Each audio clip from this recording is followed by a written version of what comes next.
ಏನು ಅಬ್ದುಲ್ ಸಾಹೇಬ್ರೆ ನೀವು ನಮಾಜಿಗೆ ಬರೋದಿಲ್ಲಲ್ಲ ಅಂತಂದರು. ಅದಕ್ಕೆ ಅವರು ನಮಾಜ್ಗೆ ಹೋಗ್ತಾ ಇದ್ದೀನಿಲ್ಲ ಅಂತ ಹೇಳಿ ತೋರಿಸಿದ್ರು. ಕಾಯಕ ಕೂಲಿ ಕೆಲಸಕ್ಕೆ ಹೋಗೋದೇ ನಮಾಜು. ಇದು ನನ್ನ ಮೇಲೆ ಬಹಳ ಆಳವಾದ ಪರಿಣಾಮ ಬೀರುತ್ತೆ. ಅವಾಗ ಬಸವಣ್ಣದು ಏನು ಗೊತ್ತಿದ್ದಿದ್ದಿಲ್ಲ. ಅವರ ಪಾರ್ಥಿವ ಶರೀರದ ತಲೆ ಮೇಲೆ ಒಬ್ಬ ಸ್ವಾಮಿ ಕಾಲಿಟ್ರು. ಇದು ಆಮೇಲೆ ಆ ಸ್ವಾಮಿ ಬಗ್ಗೆ ನಂಗೆ ಬೇಸರ ಇತ್ತು. ಮಸೀದಿ ಮುಂದೆ ಬಾರ್ಸ್ಕೊಂತ ಅವತ್ತು ಶುಕ್ರವಾರ ಇತ್ತು, ನಮಾಜ್ ಮಾಡ್ತಾಯಿದ್ರು. ಕೋಮು ಗಲಭೆ ಶುರು ಆಗಿಬಿಡ್ತು. ನಮಗೇನಂದರೆ ನಮ್ಮ ಕಡೆ ಯಾರ್ದೋ ಯಾವ ಪ್ರಭಾವ ಇದೆ, ಮನುಷ್ಯತ್ವದ ಪ್ರಭಾವ ಒಂದೇ ಇತ್ತು. ಲಿಂಗಾಯತ್ ಪ್ರಭಾವ ಇದ್ದಿದ್ದಿಲ್ಲ, ಮುಸ್ಲಿಮ್ ಇದ್ದಿದ್ದಿಲ್ಲ, ಮನುಷ್ಯತ್ವದ ಪ್ರಭಾವ ಇತ್ತು. ಅಂದರೆ ಒಂದು ಸಂದೇಶ ಏನಂದ್ರೆ ಗುಡಿ ಕಟ್ಟೋ ಬದಲು ಶಾಲೆ ಕಟ್ಟ್ರಿ ಅನ್ನೋದು. ಇಂಡಿಕೇಟು ಅಂತಂದರೆ ಇಂದಿರಾ ಕಾಂಗ್ರೆಸ್, ಸಿಂಡಿಕೇಟ್ ಅಂದರೆ ನಿಜಲಿಂಗಪ್ಪ ಕಾಂಗ್ರೆಸ್, ಓಲ್ಡ್ ಕಾಂಗ್ರೆಸ್ ಅಂತಿದ್ರು, ಸಿಂಡಿಕೇಟ್ ಅಂತಿದ್ರು. ಕಾಂಗ್ರೆಸ್ಸು ಕ್ಯಾಪಿಟಲಿಸ್ಟ್ ಪಾರ್ಟಿನೇ. ಬಟ್ ಇದ್ದಿದ್ರಲ್ಲೇ ಇಟ್ ಈಸ್ ಬೆಟರ್. ನನ್ನ ಇಡೀ ಜೀವನ, ನಂದು ಬಾಲ್ಯದಿಂದ ಕೂಡ ನನ್ನ ಇಡೀ ಜೀವನ ಲಿಂಗಾಯತರೊಳಗೆ ಕಳೆದಿದೆ. ಲಿಂಗಾಯತದಲ್ಲಿ 12th ಸೆಂಚುರಿಯ ಸ್ಪಿರಿಟ್ ಇಲ್ಲ. ಲಿಂಗಾಯತರು ಹಿಂದೂಗಳಲ್ಲ, ಇನ್ನೊಂದು ಲಿಂಗಾಯತರು ವೀರಶೈವರಲ್ಲ. ಲಿಂಗಾಯತರಾಗಬೇಕು ಅನ್ನೋದು ನನ್ನ ಜೀವನ ಗುರಿ. ಬಸವಣ್ಣವ್ರ ವ್ಯಕ್ತಿತ್ವದ್ದು 0.001% ಗೊತ್ತಿಲ್ಲ. ಇದನ್ನ ಮೊದಲು ಹೇಳ್ತೀನಿ ನಾನು. ಲಿಂಗವ ಪೂಜಿಸಿ ಫಲವೇನಯ್ಯ, ಸಮರತಿ ಸಮಕಳೆ ಸಮ ಸುಖವ ಅರಿಯದನ್ನಕ್ಕ. ಲಿಂಗ ಪೂಜಾ ಫಲ ಯಾವುದು? ಆದರೆ ಬಸವಣ್ಣನ ಧರ್ಮ ಹುಟ್ಟಿದ್ದು ಜನಸಾಮಾನ್ಯರ ಮಧ್ಯೆ. ಬಸವ ಫಿಲಾಸಫಿ ಇದು ವಸ್ತು ಚೈತನ್ಯಾತ್ಮಕ ಫಿಲಾಸಫಿ. ಈ 4 ಧರ್ಮಗಳು ಭಾರತದಲ್ಲಿ ಹುಟ್ಟಿದ್ದಾವೆ. ಮೊದಲು ಜೈನಿಸಮ್, ನಂತರ ಬುದ್ಧಿಸಮ್. 12ನೇ ಶತಮಾನದಲ್ಲಿ ಲಿಂಗಾಯತ ಧರ್ಮ, 16ನೇ ಶತಮಾನದಲ್ಲಿ ಸಿಖ್ ಧರ್ಮ. ದಯವೇ ಧರ್ಮದ ಮೂಲವಯ್ಯ, ದೇವರು ಧರ್ಮದ ಮೂಲ ಇಲ್ಲ. ಪ್ರತಿಯೊಬ್ಬ ಶರಣ ಒಂದು ಟೈಗರ್, ಹುಲಿ. ಎಂಥ ಹುಲಿಗಳಲ್ಲಿ ನೀವು ಇಲಿ ಹೆಂಗೆ ಹುಟ್ಟಿದಿರಿ ಅಂತ ಎಲ್ಲ ಕೇಳ್ತೀನಿ ನಾನು. ಕೋಮುವಾದಿಗಳ ಸವಾರಿತನಕ್ಕೆ ಲಿಂಗಾಯತರ ಕುದುರೆಗಳು ಸಿಕ್ಕರು. ಆ ಮಠಗಳಿಗೆ ಕೂಡ ಅಂಬೇಡ್ಕರ್ ಜಯಂತಿ ಮಾಡಿದ್ರು. ಆದರೆ ಬುದ್ಧ ಬಸವ ಅಂಬೇಡ್ಕರ್ ಇಟ್ಟಿದ್ದು ನಾ ಎಲ್ಲಿ ನೋಡಲಿಲ್ಲ. ಆದರೆ ದಲಿತರು ಮಾಡಿದ್ರು. ಬುದ್ಧ ಬಸವ ಅಂಬೇಡ್ಕರ್ ಇವತ್ತಿಗೂ ಅವ್ರು ಮಾಡ್ತಾರೆ ಪಾಪ. ನನಗೆ 24/7 ನನಗೆ ಬಸವ. ಈ ಕಲ್ಯಾಣ ಕ್ರಾಂತಿ ಎಲ್ಲದು ಕಲ್ಯಾಣ ಹತ್ಯಾಕಾಂಡ, ಸ್ವರ್ಗ ನರಕವನ್ನು ನಿರಾಕರಣೆ ಮಾಡಿ ಏಕದೇವೋಪಾಸನೆ ಹೇಳಿದಂಥ, ನಿರಾಕಾರ ದೇವರು ಹೇಳಿದಂಥ ಜಗತ್ತಿನ ಏಕೈಕ ಧರ್ಮ ಬಸವ ಧರ್ಮ. ಲಿಂಗಾಯತ ಧರ್ಮದಲ್ಲಿ ಪುನರ್ಜನ್ಮ ಇಲ್ಲ. ಅಕ್ಕಮದೇವಳು ಈ ಜನ್ಮ ಬಳಿಕಿಲ್ಲ ಅಂತ ಹೇಳ್ತಾಳೆ. ಮೊದಲನೇದಾಗೆ ಇದು ಭಾಳ ನಾನು ಸ್ಪಷ್ಟಪಡಿಸ್ತೇನೆ. ನನಗೆಲ್ಲ ಧರ್ಮಗಳಿಗೂ ಪ್ರೀತಿ ಇದೆ. ನವ ಸಮಾಜದ ಜೇನುಗೂಡಿನ ರಾಣಿ ಜೇನು ಬಸವಣ್ಣ. ನಟುವರ ಜನಾಂಗ, ಆ ನಟುವರ ಜನಾಂಗ ಅತ್ಯಂತ ಶೋಷಣೆಗೆ ಒಳಗಾದ ಜನಾಂಗ. ಬ್ರಾಹ್ಮಣ್ಯವನ್ನು ಟೀಕಿಸಬೇಕು, ಬ್ರಾಹ್ಮಣರನ್ನಲ್ಲ. ಕೆಳಜಾತಿ ಕೆಳವರ್ಗದವರು ಬ್ರಾಹ್ಮಣ್ಯವನ್ನು ಆಚರಿಸ್ತಾ ಇದ್ದಾರೆ. ಬ್ರಾಹ್ಮಣ್ಯ ಅನ್ನೋದು ಲಿಂಗಾಯತರ ಜೊತೆ ಇದೆ, ಮುಸ್ಲಿಮರ ಜೊತೆ ಇದೆ, ಕ್ರೈಸ್ತರ ಜೊತೆ ಇದೆ. ಅಲ್ಲಿ ಜಾತಿಗಳಿದ್ದಾವೆ. ಬ್ರಾಹ್ಮಣ್ಯ ಅಂದರೆ ಫ್ಯೂಡಲ್ ಅಟಿಟ್ಯೂಡು ಅಷ್ಟೇ. ನಾವು ಪ್ರತಿಯೊಬ್ಬರು ಮನವಾದಿ ಇದ್ದೇವೆ ಎಲ್ಲ ಧರ್ಮದಲ್ಲಿ. ಭಾರತದ ಇತಿಹಾಸದಲ್ಲಿ ಮಾತನಾಡಲಿಕ್ಕೆ ಕಲಿಸೋರು ಯಾರು? ಬಸವಣ್ಣ. ಕವಿತ್ವ ಸಾಧಕರೆಲ್ಲ ಕಳವಳಿಸಿ ಹೋದರು. ಶೃಂಗಾರ, ಹಾಸ್ಯ, ಕರುಣ, ರೌದ್ರ, ವೀರ, ಭಯಾನಕ, ವಿಭತ್ಸ, ಅದ್ಭುತ, ಶಾಂತ.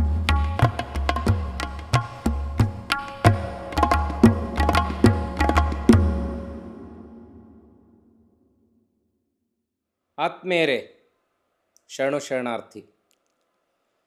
ನಾವು ವಿದ್ಯಾರ್ಥಿಯಾಗಿದ್ದಾಗ ನಮ್ಮನ್ನು ಭಾಳ ಗಮನ ಸೆಳೆದ ಒಂದು ಪದ್ಯ. ಬಂದೂಕಿನ ಬಾಯಲ್ಲಿ ಗುಬ್ಬಿ ಗೂಡ ಕಟ್ಟುತ್ತದೆ. ಯಾಕೆ ಬಂದೂಕಿನ ಬಾಯಲ್ಲಿ ಗುಬ್ಬಿ ಗೂಡು ಕಟ್ತದೆ ಅಂದರೆ, ನಾವು ಹೋರಾಟಗಾರರಿಗೆ, ದುಡಿಯೋ ಜನರ ಕೈಗೆ ಅಧಿಕಾರ ಬಂದರೆ ಹಿಂಸೆಯನ್ನು ಮಟ್ಟ ಹಾಕ್ತೀವಿ ಅನ್ನುವಂಥ ಕವಿತೆಯ ಸಾಲುಗಳು ನಮ್ಮನ್ನೆಲ್ಲ ಭಾಳ ಗಮನ ಸೆಳೆದಿದ್ದು. ಹಾಗಾದರೆ ಈ ಕವಿತೆಗಳನ್ನು ಬರೆದವರು ಯಾರು ಅಂತ ಹುಡುಕೊಂಡು ಹೋದಾಗ ಸಿಕ್ಕ ವ್ಯಕ್ತಿಯೇ ರಂಜಾನ್ ದರ್ಗಾ. ಬಿಜಾಪುರ ಮೂಲದ ರಂಜಾನ್ ದರ್ಗಾ ಅವರು ಓದಿದ್ದು ಸಂಸ್ಕೃತ, ಇಂಗ್ಲೀಷ್, ಕನ್ನಡ ಸಾಹಿತ್ಯ. ಭಾರತ ದೇಶದ ಬ್ಯೂಟಿನೇ ಅಲ್ಲಿದೆ. ಇದರ ಡೆಮೊಕ್ರಸಿಯ ವಿಶೇಷನೇ ಇದು.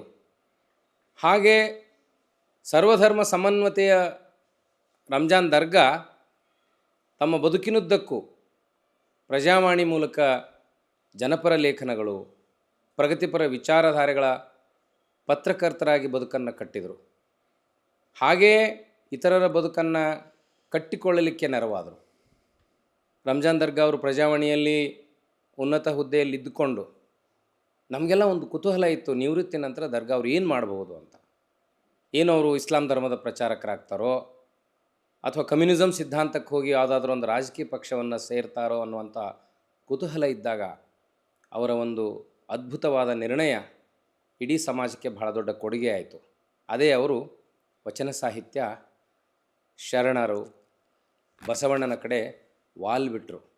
ಆಗ ಎಚ್ಚರವಾದದ್ದು ಲಿಂಗಾಯತರ ನಿಜಾರ್ಥದ ಲಿಂಗಾಯತ ಪ್ರಜ್ಞೆ. ಇಂದು ನಾನು ಧಾರವಾಡದ ಅವರ ವಚನದ ಮಹಾಮನೆಯಲ್ಲಿ ಅವರನ್ನು ವಚನವಾಹಿನಿಗಾಗೇ ಮಾತಾಡಿಸ್ತೇನೆ. ನಮಸ್ಕಾರ, ಶರಣಾರ್ಥಿ ಸರ್. ಶರಣಾರ್ಥಿ ಸರ್, ನಾನಿಷ್ಟೆಲ್ಲ ಪೀಠಿಕೆ ಹಾಕಿದೆ ಖರೆ, ಇದೆಲ್ಲ ಏನು ಭಾಳ ದೊಡ್ಡ ವಿಷಯ ಅಲ್ಲ. ನೀವು ಆ ಥರ ಪ್ರಗತಿಪರ ಕವಿತೆಗಳ ಮೂಲಕ ನಿಮ್ಮ ಬದುಕನ್ನು ರೂಪಿಸಿಕೊಳ್ಳಿಕ್ಕೆ ನೀವೊಂದು ಜನ ನೋಡುವ ಒಂದು ಇಸ್ಲಾಂ ಅಂತ ಅನಿಸ್ಕೊಂಡ್ರೂ ಕೂಡ ಹೇಗೆ ಈ ಲಿಂಗಾಯತಿಸಮ್, ಈ ಜನಪರ ಕಾಳಜಿಯ ಪ್ರಭಾವ ನಿಮ್ಮ ಬಾಲ್ಯದಲ್ಲಾಯಿತು? ಎರಡು ಮುಖ್ಯ ಕಾರಣಗಳಿದ್ದಾವೆ. ಒಂದು, ನನ್ನ ತಂದೆ, ಅವರು ನಿರಕ್ಷರಿ ತಂದೆ, ಆದರೆ ಅವರ ಜೀವನ ಒಂದು ಶರಣರ ಸೂಫಿ ಸಂತರ ಜೀವನ ಥರ ಇತ್ತು. ಅವರು ಕೂಲಿ ಮಾಡ್ತಾಯಿದ್ರು. ಒಂದು ಸಲ ಏನಾಯಿತು ಅಂದರೆ, ನಾನು ಅವಾಗ 2ನೇ ಇರ್ಬೋದು, ಒಬ್ಬರು ಮೌಲಾನ ಬಂದರು ರಸ್ತೆ ಮೇಲೆ. ನಾನು ತಂದೆ ಕೂಡ ಹೋಗ್ತಾಯಿದ್ದೆ. ಅವರು ಕೂಲಿ ಕೆಲಸಕ್ಕೆ ಹೋಗ್ತಾಯಿದ್ರು. ಕೈನಲ್ಲಿ ಕುರುಪಿ ಮತ್ತು ಹಗ್ಗ ಎಲ್ಲ ಇತ್ತು. ಆಮೇಲೆ ಅವರು ಕೇಳಿದ್ರು, ಏನು ಅಬ್ದುಲ್ ಸಾಹೇಬ್ರೆ, ನೀವು ನಮಾಜಿಗೆ ಬರೋದಿಲ್ಲಲ್ಲ ಅಂತಂದರು. ಅದಕ್ಕೆ ಅವರು ನಮಾಜ್ಗೆ ಹೋಗ್ತಾ ಇದ್ದೀನಿಲ್ಲ ಅಂತ ಹೇಳಿ ತೋರಿಸಿದ್ರು. ಕಾಯಕ, ಕೂಲಿ ಕೆಲಸಕ್ಕೆ ಹೋಗೋದೇ ನಮಾಜು. ನಮಾಜ್ಗೆ ಹೊಂಟಿದ್ದೀನಲ್ಲ ಅಂತಂದರು. ಇದು ನನ್ನ ಮೇಲೆ ಭಾಳ ಆಳವಾದ ಪರಿಣಾಮ ಬೀರ್ತು. ಆವಾಗ ಬಸವಣ್ಣದು ಏನು ಗೊತ್ತಿದ್ದಿದ್ದಿಲ್ಲ. ಆದರೆ ನಮ್ಮ ತಂದೆ ಒಂದು ಮಾತನ್ನು ಯಾವಾಗಲೂ ಹೇಳ್ತಾಯಿದ್ರು, ಬಸವಣ್ಣ ಎಲ್ಲರನ್ನೂ ಒಂದಾಗಿ ಕಂಡ್ರು, ಒಂದೇ ಮಾತು ಹೇಳ್ತಾಯಿದ್ರು. ನಿರಕ್ಷರ ಅವ್ರೇನು ವಚನ ಎಲ್ಲಿ ಓದಿದ್ರು, ಯಾರು ಕೇಳಿದ್ರು ನಂಗೆ ಗೊತ್ತಿಲ್ಲ. ಆದರೆ ಬಸವಣ್ಣನ ಬಗ್ಗೆ ಭಾಳ ಅಭಿಮಾನ ಇತ್ತು. ನನಗೆ ಅವಾಗೇನೂ ಅರ್ಥ ಆಗ್ತಿದ್ದಿಲ್ಲ. ಮುಂದೆ ನಾನು 7ನೇ ಇದ್ದಾಗ, ಇದು 1964ರಲ್ಲಿ, 60 ವರ್ಷದ ಹಿಂದೆ, ನಮ್ಮ ಅಜ್ಜಿ ಬಿಜಾಪುರದ ಸಿದ್ದೇಶ್ವರ ಗುಡಿ ಪಕ್ಕದಲ್ಲಿ ಒಂದು ಬೇವಿನ ಮರದ ಕೆಳಗೆ ಬಾಳೆಹಣ್ಣು ಮಾರ್ತಾಯಿದ್ಲು. ನಮ್ಮ ಶಾಲೆಯಿಂದ 5 ನಿಮಿಷದ ದಾರಿ ಅದು. ನಾನು ಹೋಗಿ ನಮ್ಮ ಅಜ್ಜಿ ಹತ್ರ ಕುಳಿತು ಒಂದು ಬಾಳೆಹಣ್ಣು ಕೊಡ್ತಾಯಿದ್ಲು. ಒಂದು ಬಾಳೆಹಣ್ಣು ತಿಂದು ಮನೆಗೆ ಹೋಗ್ತಾಯಿದ್ದೆ. ಹೀಗಾಗಿ ಭಾಳ ಒಂದು ಅಜ್ಜಿ ನಂದು ಭಾಳ ಒಂದು ಆತ್ಮೀಯತೆ, ಇನ್ನೊಂದು ಬಾಳೆಹಣ್ಣು. ಹೀಗಾಗಿ ಹೋಗ್ತಾವಾಗ ಅಲ್ಲಿ ಒಂದು ಅರ್ಬನ್ ಕೋಆಪರೇಟಿವ್ ಬ್ಯಾಂಕ್ ಇದೆ. ಅದರ ಎದುರುಗಡೆನೆ, ಸಿದ್ದೇಶ್ವರ ಗುಡಿಯ ಎದುರುಗಡೆನೆ ಒಬ್ಬರು ಅಜ್ಜ ನಡ್ಕೊತ ಬರ್ತಾಯಿದ್ರು. ಅವರು ಭಾಳ ಪುಟ್ಟ ಹೆಜ್ಜೆ ಇಡ್ತಾಯಿದ್ರು. ಅವ್ರದ್ದು ಕ್ಲೋಸ್ ಕಾಲರ್ಡ್ ಹರಿದಿದ್ದು ಕೋಟು, ಆಮೇಲೆ ಧೋತಿ, ಆಮೇಲೆ ಕ್ಯಾನ್ವಾಸ್ ಶೂಸ್ ಅವೆಲ್ಲ ತೂತು ಬಿದ್ದಿದ್ದು, ಭಾಳ ಪುಟ್ಟ ಹೆಜ್ಜೆಗೆ ಬರ್ತಾಯಿದ್ರು. ಆವಾಗ ಜನರು, ಹೆಣ್ಮಕ್ಳು ಮುಖ್ಯವಾಗಿ, ಮತ್ತು ಜನಸಾಮಾನ್ಯರು ಅವ್ರ ಕಾಲು ಬೀಳ್ತಾಯಿದ್ರು. ಅವ್ರು ಹಾಗೆ ಮಾಡಿಕೊಂಡು ಏನೂ ಮಾತಾಡ್ತಿದ್ದಿಲ್ಲ, ಅವರಿಗೆ ಒಳ್ಳೆಯದಾಗಲಿ ಅನ್ನೋ ಹಾಗೆ ಸೋಚೆ ಅಲ್ಲಿ ಮುಂದೆ ಹೋಗ್ತಾಯಿದ್ರು. ಅವಾಗ ಬರ್ತಾಯಿದ್ರು. ಇದನ್ನು ಭಾಳ ಸಲ ನೋಡಿದ್ದೆ. ಮುಂದೆ ಏನಾಯಿತು, ಅವರು ಭಾಳ ದೊಡ್ಡ ಮನುಷ್ಯ ಇರ್ಬೋದು, ಇದನ್ನು ಅದು ತಲೆಯಲ್ಲಿ ಯಾವಾಗಲೂ ನನಗಿತ್ತು. ಮುಂದೆ ನಾವು 7ನೇ ಇದ್ದಾಗ ಅವರು ತೀರ್ಕೊಂಡ್ರು. ಆವಾಗ ಎಲ್ಲ ಕಡೆ ಸುದ್ದಿ ಬಂತು, ಹೀಗೆ ಫಗು ಹೊಳಗಟ್ಟೆ ಅವರು ತೀರ್ಕೊಂಡ್ರು ಅಂತ ತಿಳಿಸಿದ್ದ. ಆಮೇಲೆ ಅವ್ರದ್ದು ನನಗೆ ಅವಾಗೂ ಅವ್ರದ್ದೇನೂ ಗೊತ್ತಿದ್ದಿದ್ದಿಲ್ಲ. ಅಷ್ಟೊತ್ತಿಗೆ ಅವ್ರದ್ದು ಪಾರ್ಥಿವ ಶರೀರದ ಮೆರವಣಿಗೆ ಸಿದ್ದೇಶ್ವರ ಗುಡಿ ಹತ್ರ ಬಂದು ಮುಂದೆ ಹೋಗ್ತಾಯಿತ್ತು. ಓ, ಅದೇ ಅಜ್ಜ ಇವರು ಅಂತ ತಿಳಿಸಿ ನೀವು ನೋಡ್ತಾ ಇದ್ದ ಹರಕೋಟ್ನ ಅಜ್ಜ. ನಾನು ಅದನ್ನೇನು ಮಾಡಿದೆ, ಆ ಮೆರವಣಿಗೆಯಲ್ಲಿ ಭಾಗವಹಿಸಿದೆ. ಆ ಮೆರವಣಿಗೆಯಲ್ಲಿ ಭಾಳ ಆದರೆ ಒಂದು 100 ಜನ ಇದ್ದರು ಅಷ್ಟೇ. ಒಂದು 100 ಜನ ಇದ್ದರು ಭಾಳ ಆದರೆ. ಮುಂದೆ ಅದು BLD ನಮ್ಮ ಅಸೋಸಿಯೇಷನ್ದು, ನಮ್ಮ SP ಆರ್ಟ್ಸ್ ಕಾಲೇಜು ಇವೆಲ್ಲ ಅಲ್ಲಿ ಅವ್ರದ್ದು, ಅಲ್ಲಿ ಲಿಂಗದ ಗುಡಿ ಅಂತ ಹೇಳಿಸಿಂದ ಒಂದು 770 ಲಿಂಗದ್ದು ಒಂದು ಗುಡಿ ಇದೆ. ಅದರ ಎದುರುಗಡೆ ಅವರು ಇದನ್ನು ಮಾಡಿದ್ರು, ಸಮಾಧಿ ಮಾಡಿ. ಹಾಂ. ಆವಾಗ ಏನಾಯಿತು, ಆ ಸಮಾಧಿ ಮಾಡ್ತವಾಗ ಒಂದು ಭಾಳ ಮನಸ್ಸಿಗೆ ನೋವಾಯಿತು. ಅವರ ಪಾರ್ಥಿವ ಶರೀರದ ತಲೆ ಮೇಲೆ ಒಬ್ಬ ಸ್ವಾಮಿ ಕಾಲಿಟ್ಟರು. ನನಗೆ ಇಂಥ ಒಬ್ಬ ದೊಡ್ಡ ಮನುಷ್ಯ, ಇಡೀ ಊರೆಲ್ಲ ಇವ್ರ ಕಾಲು ಬೀಳ್ತಿತ್ತು. ಇವ್ರು ಯಾರು ಕಾಲಿಟ್ಟರು ಇದು. ಆಮೇಲೆ ಆ ಸ್ವಾಮಿ ಬಗ್ಗೆ ನಂಗೆ ಬೇಸರ ಇತ್ತು. ನಾನು 2ನೇತೆ ಇದ್ದಾಗ ಆ ಸ್ವಾಮಿ, ಅದು ದೊಡ್ಡ ಕಥೆ ಇದೆ, ಒಂದು ಕೋಮಗಲಭೆಯನ್ನು ಹಬ್ಸರು. ಮೊದಲನೇ ಕೋಮಗಲಭೆ ನಾವು ನೋಡಿದ್ದೆ ಬಿಜಾಪುರದಲ್ಲಿ. ಅದು ಹೆಂಗೆ ಅಂತಂದರೆ ನೋಡಿ, ಒಂದು ಸಂಸ್ಕಾರ ಇದೆ ನಮ್ಮ ಜನರಿಗೆ. ಈ ಮಸೀದಿ ಮುಂದೆ ಬಾರಿಸ್ಕೊಂಡು ಹೋಗೋದಿಲ್ಲ, ನಿಂತು ಬಿಡ್ತಾರೆ. ಯಾವುದೋ ಮದುವೆ ಮುಂಜುವೆ ಇಂಥದ್ದು ಯಾವುದಿದ್ರೂ ಕೂಡ ಮುಂದೆ ಹೋಗಿ 4 ಸ್ಟೆಪ್ ಇದನ್ನು ಮಾಡ್ತಾರೆ. ಅದು ಒಂದು ಕಲ್ಚರಲ್ ಹೆರಿಟೇಜ್ ಇತ್ತು. ಆಮೇಲೆ ಮುಸ್ಲಿಮ್ಸು ಅಷ್ಟೇ, ಹಿಂದೂಗಳು ಅಷ್ಟೇ ಸೌಹಾರ್ದಯುತವಾಗಿ ಭಾಳ ಸೌಹಾರ್ದ. ಈ ನಮ್ಮ ಕಡೆ ಎಲ್ಲ ಈಗ ಎಷ್ಟೋ ಮಸೀದಿದು ಕಮಿಟಿ ಅಧ್ಯಕ್ಷರು ಲಿಂಗಾಯತರು ಇರ್ತಾರೆ. ಆಮೇಲೆ ಗಣಪತಿ ಉತ್ಸವದ ಅಧ್ಯಕ್ಷರು ಮುಸ್ಲಿಮ್ಸ್ ಇರ್ತಾರೆ. ಅದು ಈ ಥರದ್ದಿತ್ತು. ಇವರು ಏನು ಮಾಡಿದ್ರು, ಒಂದು ದಿವಸ ಅವೆಲ್ಲ ಇದು ಒಂದು ಅಜ್ಜಿಯ ಒಂದು ಪಾರ್ಥಿವ ಶರೀರದ ಅದಕ್ಕೆ ವಿಮಾನ ಅಂತೀವಿ ನಾವು, ಸಿದ್ದೇಶ್ವರ ವಿಮಾನ ಅಂತೇಳಿ. ಅಂದರೆ ಅದರಲ್ಲಿ ಕೂಡಿಸ್ಕೊಂಡು ಮೆರವಣಿಗೆ, ಆಮೇಲೆ ಅದು ಹಲಿಗೆ ಬಾರಿಸೋದು ಮುಂದ್ಗಡೆ. ಈ ಸ್ವಾಮಿ ಏನು ಹೇಳಿದ್ರು, ನಿಂದಿಸ್ಬೇಡ್ರಿ, ಬಾರ್ಸ್ಕೊತ ಹೋಗ್ರಿ ಅಂತ ಹೇಳಿದ್ರು. ಮಸೀದಿ ಮುಂದೆ ಬಾರ್ಸ್ಕೊಂತ. ಅವತ್ತು ಶುಕ್ರವಾರ ಇತ್ತು, ನಮಾಜ್ ಮಾಡ್ತಾಯಿದ್ರು. ನೋಡಿ, ಇದು ಎಲ್ಲ ಏನಾಗ್ತದೆ, ಅಲ್ಲಿ ಮಾತು ಬೆಳೆದು ಏನೇನೋ ಗಲಾಟೆ ಆಯಿತು. ನಮಗೆಲ್ಲ ಸಣ್ಣ ಮಕ್ಕಳು ಏನು ಗೊತ್ತಿದ್ದಿಲ್ಲ, ಬಟ್ ತುಂಬ ಗಲಾಟೆಯಾಗಿ ಮತ್ತು ಅದು ಕೋಮುಗಲಭೆ ಶುರು ಆಗಿಬಿಡ್ತು. ನಮಗೆ ಶಾಲೆ ಬಿಟ್ಬಿಟ್ರು ಅವಾಗ. ಅದು ಸಾಯಂಕಾಲ ಹೊತ್ತು ಅದು ಅದೆಲ್ಲ ಆಗ್ತಾವಾಗ ಭಾಳ ಗಲಾಟೆ ಶುರು ಆಯಿತು. ನಮ್ಗೆ 5 ಗಂಟೆ ನಾವು ಎಲ್ಲ ಮನೆಗೆ ಎಲ್ಲ ಮಕ್ಕಳು ಒಳ್ಳೆ ಈ ಗುಬ್ಬಿ ಮರಿಗಳ ಥರ ಒದ್ದಾಡ್ಕೊಂಡು ಹಂಗೆ ಹಿಂಗೆ ಹೊಡ್ಕೊಂಡು ಮನೆ ಸೇರಿಸ್ತೇವೆ. ಇದು ನೋವಿತ್ತು ನನಗೆ. ಇದು ಏನಪ್ಪ ಹಿಂಗಿದೆಲ್ಲ ಇವ್ರದ್ದೆಲ್ಲ ಹೆಸರು ಬಂತು, ಈ ಸ್ವಾಮಿದೆಲ್ಲ ಹಿಂಗೆ ಮಾಡ್ದು ಅಂಥೇಳಿ. ಆ ಸ್ವಾಮಿ ಕಾಲಿಟ್ಟಿದ್ದು ನಂಗೆ ಭಾಳ ಬೇಸರ ಆಗಿಬಿಡ್ತು. ಆಮೇಲೆ ಅಲ್ಲಿ ಸ್ವಲ್ಪ ಮಳೆ ಬಂತವತ್ತು. ಆ ಲಿಂಗದ ಗುಡಿಯ ನೆರಳಲ್ಲಿ ಅದು ಅಲ್ಲಿ ನಿಂತು ಸ್ವಲ್ಪ ಮಳೆ, ಅಲ್ಲಿ ಒಂದು ಸಂತಾಪ ಸೂಚಕ ಸಭೆ ಇತ್ತು. ಅಲ್ಲಿ ಒಬ್ಬರು ತಾಳಿಕೋಟಿ ಸರ್ ಅಂತಿದ್ರು. ಅವರು ಅಲ್ಲಿ ಉರ್ದು ಕಾಲೇಜಿನ ಪ್ರಿನ್ಸಿಪಾಲ್ ಇದ್ದರು. ಕಾಲೇಜು ಹೈಸ್ಕೂಲು ಮರ್ತೋಗಿದೆ, ಬಟ್ ಪ್ರಿನ್ಸಿಪಾಲ್ ಇದ್ದರು. ಭಾಳ ತುಂಬ ನೋಬಲ್ ಪರ್ಸನ್ನು, ಭಾಳ ಉದಾತ್ತ ಮಾನವ ಇದ್ದರು ಅವರು. ಅಂದ್ರೆ ಅವ್ರ ಬಗ್ಗೆ ಎಲ್ಲ ಕೇಳಿದ್ದೇನು. ಅವರು ಉರ್ದುನಲ್ಲಿ ಮಾತಾಡಿ ಇವರ ವಚನಗಳ ಬಗ್ಗೆ, ವಚನ ಸಾಹಿತ್ಯದ ಬಗ್ಗೆ, ಇವರ ಮಹತ್ವದ ಬಗ್ಗೆ ಅವರು ಮಾತನಾಡಿದ್ರು. ಇದು ನನ್ನ ಮೇಲೆ ಆಳವಾದ ಪರಿಣಾಮ ಬೀರ್ತು. ವಚನ ಪಿತಾಮಹ ಫಾಳುಗಟ್ಟೆ ಅವರ ನೀವು ಅಂತ್ಯಕ್ರಿಯೆಯಲ್ಲಿ ಭಾಗವಹಿಸಿ ಅವ್ರ ಕುರಿತು ಕೇಳಿದ ಮಾತುಗಳು ಕೂಡ ನಿಮ್ಮ ಮನಸ್ಸಿನ ಮೇಲೆ ಪ್ರಭಾವ. ಅಲ್ಲಿವರೆಗೆ ನನಗೆ ಗೊತ್ತಿದ್ದಿದ್ದಿಲ್ಲ ವಚನ ಸಾಹಿತ್ಯದ ಗ್ರೇಟ್ ಮ್ಯಾನ್ ಅನ್ನೋದು ಗೊತ್ತಿತ್ತು. ಅವರು ದೊಡ್ಡ ಮನುಷ್ಯ, ಯಾಕಂದ್ರೆ ಎಲ್ಲರೂ ಕಾಲು ಬೀಳ್ತಾ ಇದ್ರಲ್ಲ. ವಚನ ಅವಾಗ ಇವ್ರು ಏನೇನು ಮಾಡಿದ್ರು ಅನ್ನೋದು ಭಾಳ ಚಂದ ಹೇಳಿದ್ರು ಅವರು. ಅದನ್ನು ಅವ್ರ ಕುರಿತು ಭಾಳ ಒಂದು ಸುಪೀರಿಯರ್ ಆಗಿತ್ತು. ಆದರೆ ಆ ಭಾವ ಇದು ಅವರಿಗೆ ಹಳಕಟ್ಟಿಯವ್ರ ಬಗ್ಗೆ ಅವರು ತೋರಿದಂಥ ಗೌರವ. ಆಮೇಲೆ ಅವತ್ತೇ ನಾನು ಒಂದು ನಿರ್ಧಾರ ಮಾಡಿಬಿಟ್ಟೆ, ನಾನು ಈ ವಚನ ಸಾಹಿತ್ಯದಲ್ಲೇ ಇರಬೇಕು ಅಂತೇಳಿ. 60 ವರ್ಷದ ಒಂದು ನಿಮ್ಮ ತಂದೆಗೆ ಇಸ್ಲಾಂ ಪ್ರಭಾವ ಇರಲಿಲ್ಲ, ಮುಸ್ಲಿಂ ಸಂಪ್ರದಾಯದ ಪ್ರಭಾವ ಇರಲಿಲ್ಲ. ನಮಗೇನಂದರೆ ನಮ್ಮ ಕಡೆ ಯಾರ್ದೋ ಯಾವ ಪ್ರಭಾವ ಇದು, ಮನುಷ್ಯತ್ವದ ಪ್ರಭಾವ ಒಂದೇ ಇತ್ತು. ಅವಾಗ ಗ್ರಾಮೀಣ ಪ್ರದೇಶದಲ್ಲಿ ಕಾಕಾ ಚಿಗಪ್ಪ ಅಂತಾನೆ ಲಿಂಗಾಯತ್ ಪ್ರಭಾವ ಇದ್ದಿದ್ದಿಲ್ಲ, ಮುಸ್ಲಿಂ ಇದ್ದಿದ್ದಿಲ್ಲ, ಮನುಷ್ಯತ್ವದ ಪ್ರಭಾವ ಆಯಿತು. ನಮ್ಮ ವಾತಾವರಣ ಆಗಿತ್ತು.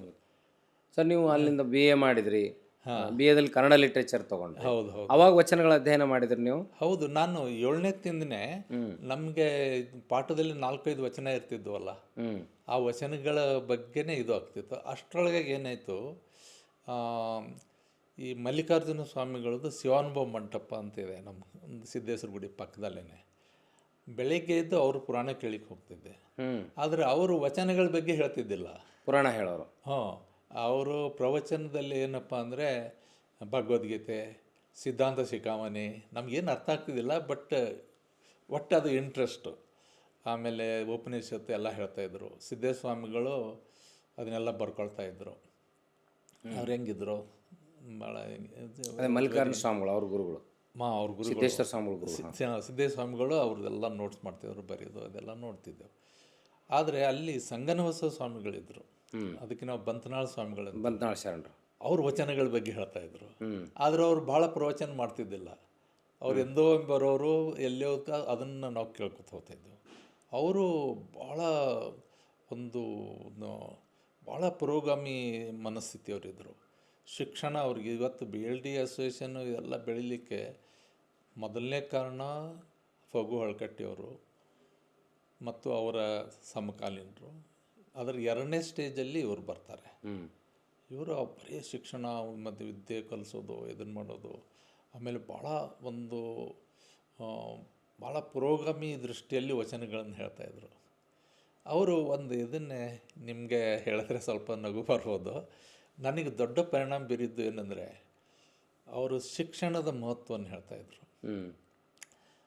ಬರ್ತಾಗ ಅವ್ರು ಏನು ಹೇಳಿದ್ರು, ಒಂದು ಕತೆ ಹೇಳಿದ್ರು. ಅವರು ಏನು ಕತೆ ಹೇಳಿದ್ರು ಅಂದರೆ, ಒಬ್ಬ ಎಲ್ಲರನ್ನೂ ಕೂಡಿಸ್ಲಿಕ್ಕೆ ಪ್ರಯತ್ನ ಪಟ್ಟಂತೆ. ಅದಕ್ಕೆ ಒಂದು ಗುಡಿ ಕಟ್ಟದಂತೆ, ಬರೀ ಹಿಂದೂಗಳು ಬಂದ್ರಂತೆ. ಇದು ಸರಿಯಾಗಲಿಲ್ಲ ಅಂಥೇಳಿ ಒಂದು ಚರ್ಚ್ ಕಟ್ಟದಂತೆ, ಬರೀ ಕ್ರಿಶ್ಚಿಯನ್ಸ್ ಬಂದ್ರಂತೆ. ಆಮೇಲೆ ಇದನ್ನು ಸರಿಯಾಗಲಿಲ್ಲ ಅಂತ ಮಸೀದಿ ಕಟ್ಟದಂತೆ, ಬರೀ ಮುಸ್ಲಿಮ್ಸ್ ಬಂದ್ರಂತೆ. ಇವ್ರನ್ನ ಕೂಡಿಸೋದು ಹೇಗೆ ಅಂತ ತಿಳ್ಕೊಂಡು ಅವನು ಶೌಚಾಲಯ ಕಟ್ಟದಂತೆ. ಎಲ್ಲರೂ ಕ್ಯೂ ಹಚ್ಚಿದ್ರಂತೆ. ಅವನು ಶೌಚಾಲಯ ಕಟ್ಟದ, ಎಲ್ಲರೂ ಬಂದರು. ಅದಕ್ಕಿಂತ ಮಹತ್ವದ್ದು ಶಿಕ್ಷಣ. ನಾವು ಶಾಲೆ ಕಟ್ಟಿದ್ರೆ ಇನ್ನೂ ಎಲ್ಲರೂ ಬರ್ತಾರೆ, ಮತ್ತು ಅದು ಮುಂದುವರಿತದೆ. ಅದಕ್ಕೆ ನಾನು ಶಿಕ್ಷಣದ ಕಡೆ ಇದು ಅಂದರೆ ಒಂದು ಸಂದೇಶ ಏನಂದ್ರೆ ಗುಡಿ ಕಟ್ಟೋ ಬದಲು ಶಾಲೆ ಕಟ್ಟ್ರಿ ಅನ್ನೋದು. ಇದನ್ನು ಭಾಳ ಸೂಕ್ಷ್ಮದಲ್ಲಿ ಹೇಳ್ತಾ ಅದನ್ನು ಅವರು ಹಾಗೆ ಭಾಳ ಅವರು ಈ ಒಂದು ವಿಚಾರವಾದಿ ಸ್ವಾಮಿಗಳನ್ನ ನೋಡಿದ್ದು ಜೀವನದಲ್ಲಿ. ನಾವು ಸಣ್ಣವರಿದ್ದಾಗ ನೋಡಿದೆವು. ಆಮೇಲೆ ಮುಂದೆ ಕೂಡ ಕಾಲೇಜ್ ಬಂದಾಗ ಒಂದು ಸಲ ನಮ್ಮ ಅಲ್ಲೇ ACP ಕಾಮರ್ಸ್ ಕಾಲೇಜ್ ಪಕ್ಕದಲ್ಲೇ ಅವ್ರದ್ದು ಎಲ್ಲಿದ್ದರೂ ನಾ ಹೋಗ್ತಿದ್ದೆ. ಅದು ಭಾಳ ಲೇಟಾಗಿತ್ತು, ಅದಕ್ಕೆ ನಾ ಜಾಸ್ತಿ ಮಾತಾಡೋದಿಲ್ಲ.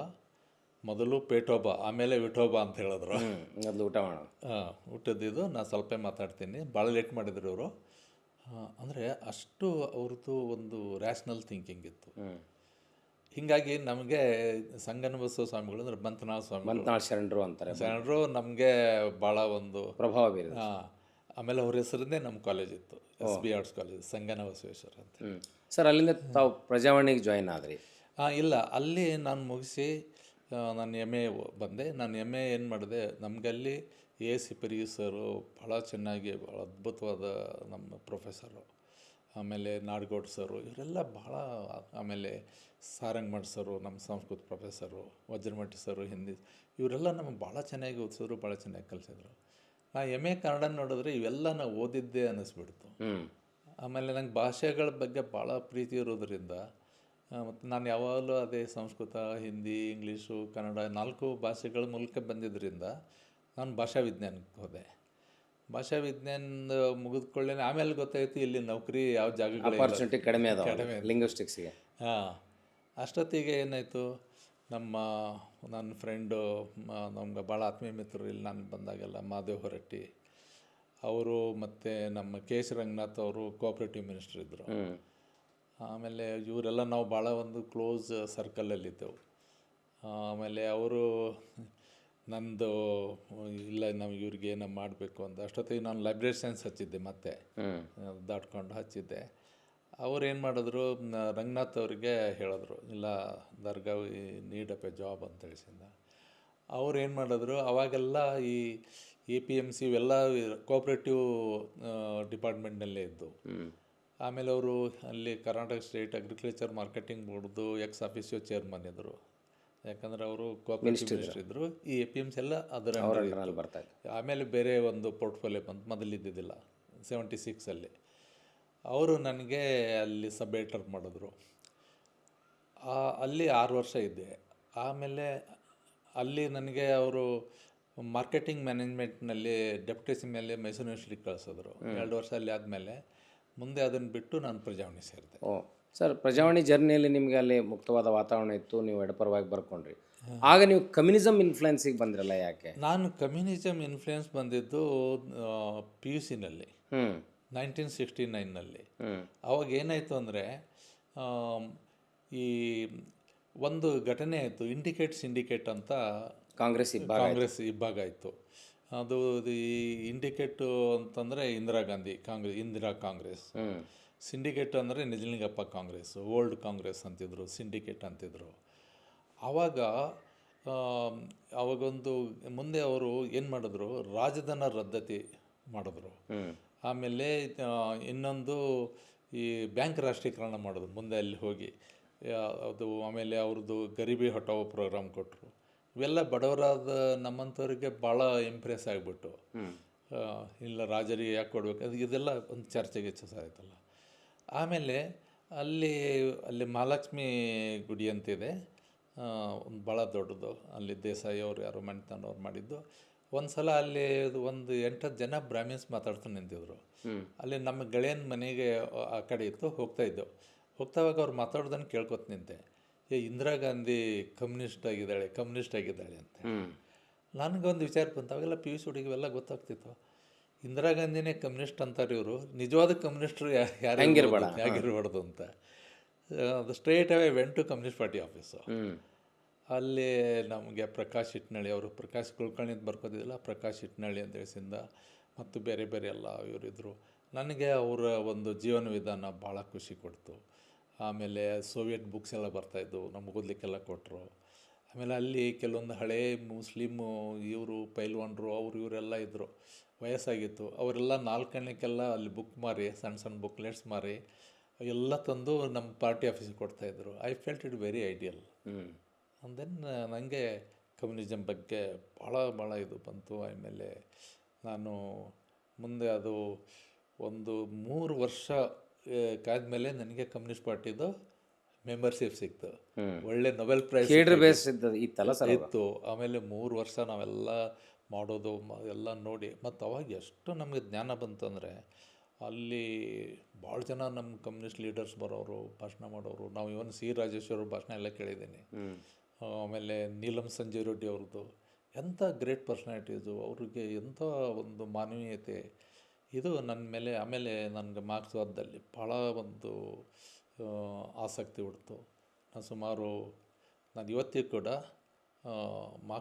ಮಾರ್ಕ್ಸ್ವಾದದ ಒಂದು ಹಿನ್ನೆಲೆಯಿಂದ ನಂಗೆ ಬಸವಣ್ಣ ಅರ್ಥ ಆದರು. ಸರ್ ಅವಾಗ ಆಮೇಲೆ ನೀವು ಕಾಂಗ್ರೆಸ್ ಕೂಡ ಕಮ್ಯುನಿಸಮ್ನಿಂದ ದೂರ ಆಗಿಬಿಡುತ್ತಲ್ಲ, ಗರೀಬಿ ಹಟಾವೋ ಹೇಳ್ತು, ಎಲ್ಲ ಹೇಳ್ತು. ಕಾಂಗ್ರೆಸ್ ಜೊತೆ ಕಮ್ಯುನಿಸಮ್ ಪಾರ್ಟಿ ಕೂಡ ಕೈ ಜೋಡಿಸ್ಲಿಲ್ಲ. ಇಲ್ಲ, ಅದೇನಾಯಿತು ಅಂದರೆ ನೋಡಿ, ಎಮರ್ಜೆನ್ಸಿನಲ್ಲಿ ನಮ್ಮದು CPI ಅಂದರೆ ಕಮ್ಯುನಿಸ್ಟ್ ಪಾರ್ಟಿ ಆಫ್ ಇಂಡಿಯಾ, ಅವಾಗ ಏನು ಡಾಂಗೆದು ಒಂದು ಇದು ಇತ್ತು, ಏನಂದರೆ ಇನ್ನೂ ಡೇಂಜರ್ ಆದಂಥ ಸಿಚುವೇಶನ್ ಬರ್ತದೆ, ಕಮ್ಯುನಲಿಸಮ್ ವಿಲ್ ಸ್ಪ್ರೆಡ್.